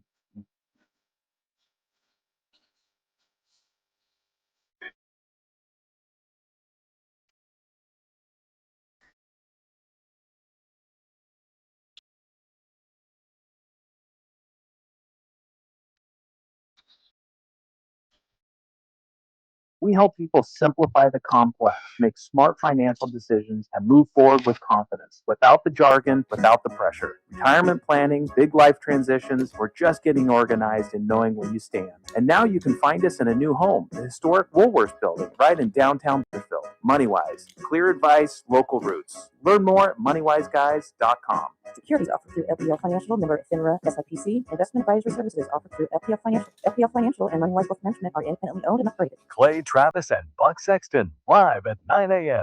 Now back to the Ralph Bailey Show on News Talk 96.1 and AM 1230 KERN. If this world mine. Just a couple of miscellaneous news and notes before we get out of here. Did you guys see that the State Department and the Pentagon have released, God, I meant to ask Couch. God dog it. I meant to ask Couch, and I should have asked Bentley, but we were too deeply involved. But have you seen what they're doing? They've released all kind of footage of video of what can only be explained as an unidentified flying object. More UFOs. Do you buy it? Again, have you seen the videos? Some of the videos are. I mean, dude, it's a Navy pilot who's watching this. Is like, are you guys seeing this? And it's a little blip, and then all of a sudden, the blip in speeds that we can't even conceive just disappears, just speeds out of the shot, and you hear the pilot go, "Whoa! Did you see that?" I'm just saying. What are the chances mathematically, Chris, that we're the only living being? No, I believe in aliens. This galaxy and this universe. Here's my thing. I believe in aliens. I'm 100% a believer in aliens. I mean, they have dumped. If they had done this with Epstein a year ago, the administration would have 55% approval rating. But they dumped everything. I mean, I saw some video of it and just some transcripts of guys seeing lights. And these are Navy guys. These are pilots. These aren't, John Schlesinger in Lincoln, Nebraska, who's out on his farm slopping the hogs and says he saw a UFO. Yeah, no, I get that. Again, I believe in aliens, but see, my thing is I don't believe the aliens would let us know they're there. I feel like they don't. We don't. We don't. But that's my point. Is that like these like videos and stuff of UFOs and all of that? Like, I don't think that they would actually allow us to do that. I think they'd be smart enough to go. They'll play it off. Maybe they just know that we're just gonna do exactly what I'm doing and just If they say, can't no." explain it, how can they explain it? If you're that smarter, if you're smart enough to travel to this universe, this galaxy, then you're smart enough to realize they're not smart enough to see us.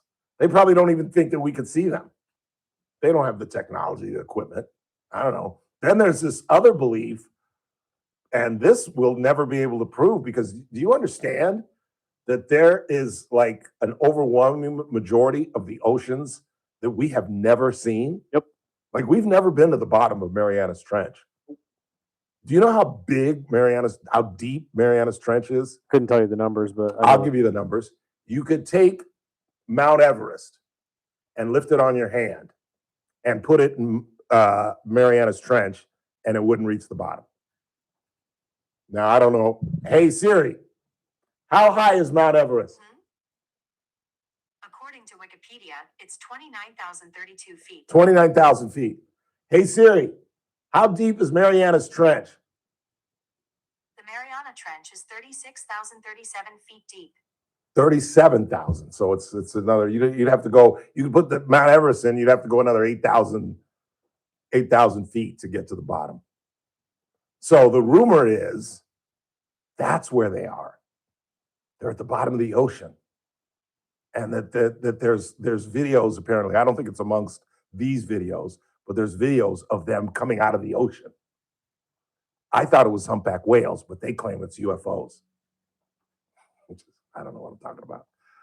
I saw some video last night that scared the crap out of me. What's that now? Saw a killer whale take down a boat.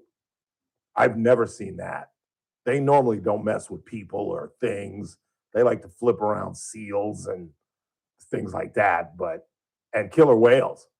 I mean, not killer whales. Great white sharks. Did you know that? The great white, not you. The great white sharks are, their only enemy is us and killer whales. And the killer whales are such good hunters that they tear open the great white and they just eat the liver. That's how incredible. So I'm telling you, if I have to come back, I hope I come back as a orca, because nobody messes with them except us. Just like most endangered animals, their only enemy is us. But you know, with my luck, I'd end up in San Diego or Orlando. You know what I'm saying? And here's Ralph. Spraying my tail all over, spraying water all over the kids. Be your go-to move. You doing a flip? Yeah, that'd be my sushi diet. That'd be my luck. I come back as an orca. My tail's all screwed up, stuck in a damn tank in Orlando. Because that's why have you ever noticed that? No, that's why they're like that. That's why they're like that. Yeah. You're killing these animals. You're absolutely killing them. I have never, ever seen a wild killer whale with a deformed dorsal fin. No, it's because it's like you said, they have tops to these tanks that they put up at night, and then when they go up to sleep at the top, their dorsal fins get hit. Is that why that is? Yeah. And You know that for a fact? I don't know. Well, that's what I've been told. But wow, I thought it was just, it's like having a human being live in a sauna, and just something physiologically just made their. That's possible as well. But from what I understand, it's there's like it's actually gaps. hitting something. Yeah, like when the older they grow, the more obviously the dorsal fin curves. Flores is laughing. He must have another philosophy on this. No, that has nothing to do with this. Oh, it's got nothing to do with this? Oh, it does? What happened? Said he wanted to come back as Blackfish and put on shows for everybody. No. And I should say, I'm looking through the glass. Yeah, but it's no. I need some fish. I need some anchovies. I need some sushi. Shoot. But I'm not black and white. I'm black. I'm not black. My mama's black. My daddy black. I'm not mixed. I'm just saying, it's basically your life now. Oh, shut up, Siri. And you're going to get a golf next week.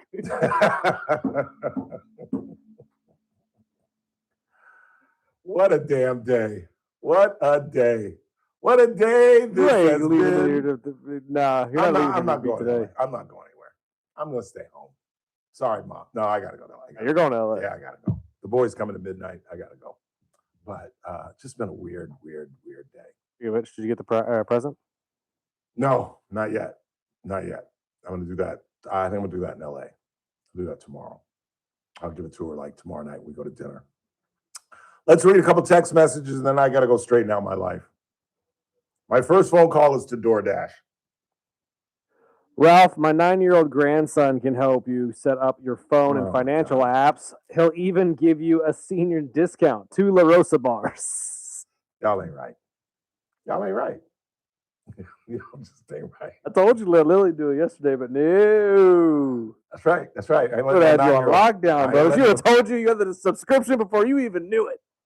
And I wouldn't have had to cancel my card because Lily would have erased my DoorDash. Absolutely. She would have said, Ralph, I know you probably don't want this no more, so I'm going to get rid of it for you.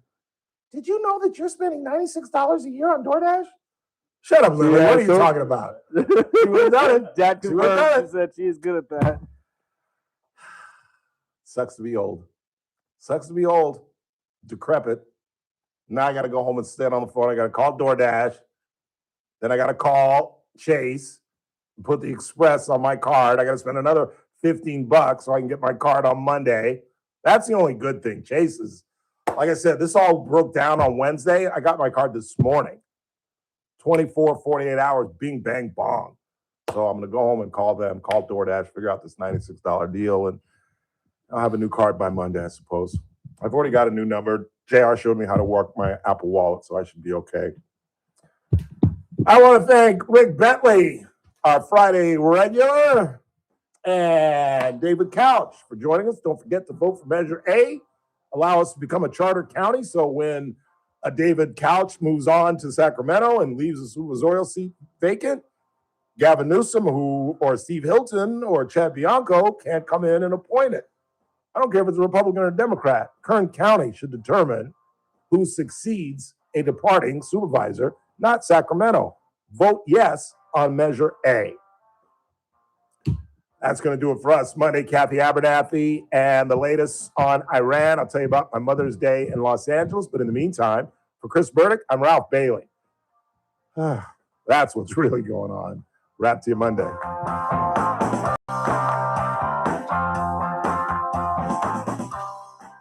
Kern Radio, AM 1230, KERN. 96.1 FM, K241CI, Bakersfield, an American General Media station. News this hour from Town Hall. I'm Keith Peters in Washington. President Trump tells reporters the leaders of Russia and Ukraine have agreed to a 3-day ceasefire and an exchange of prisoners. So they're going to be transferring almost immediately 1,000 prisoners from each side. That's very good. Russia, Ukraine. Yeah, I will. I'd like to see a big extension. Trump announced on social media that the ceasefire would run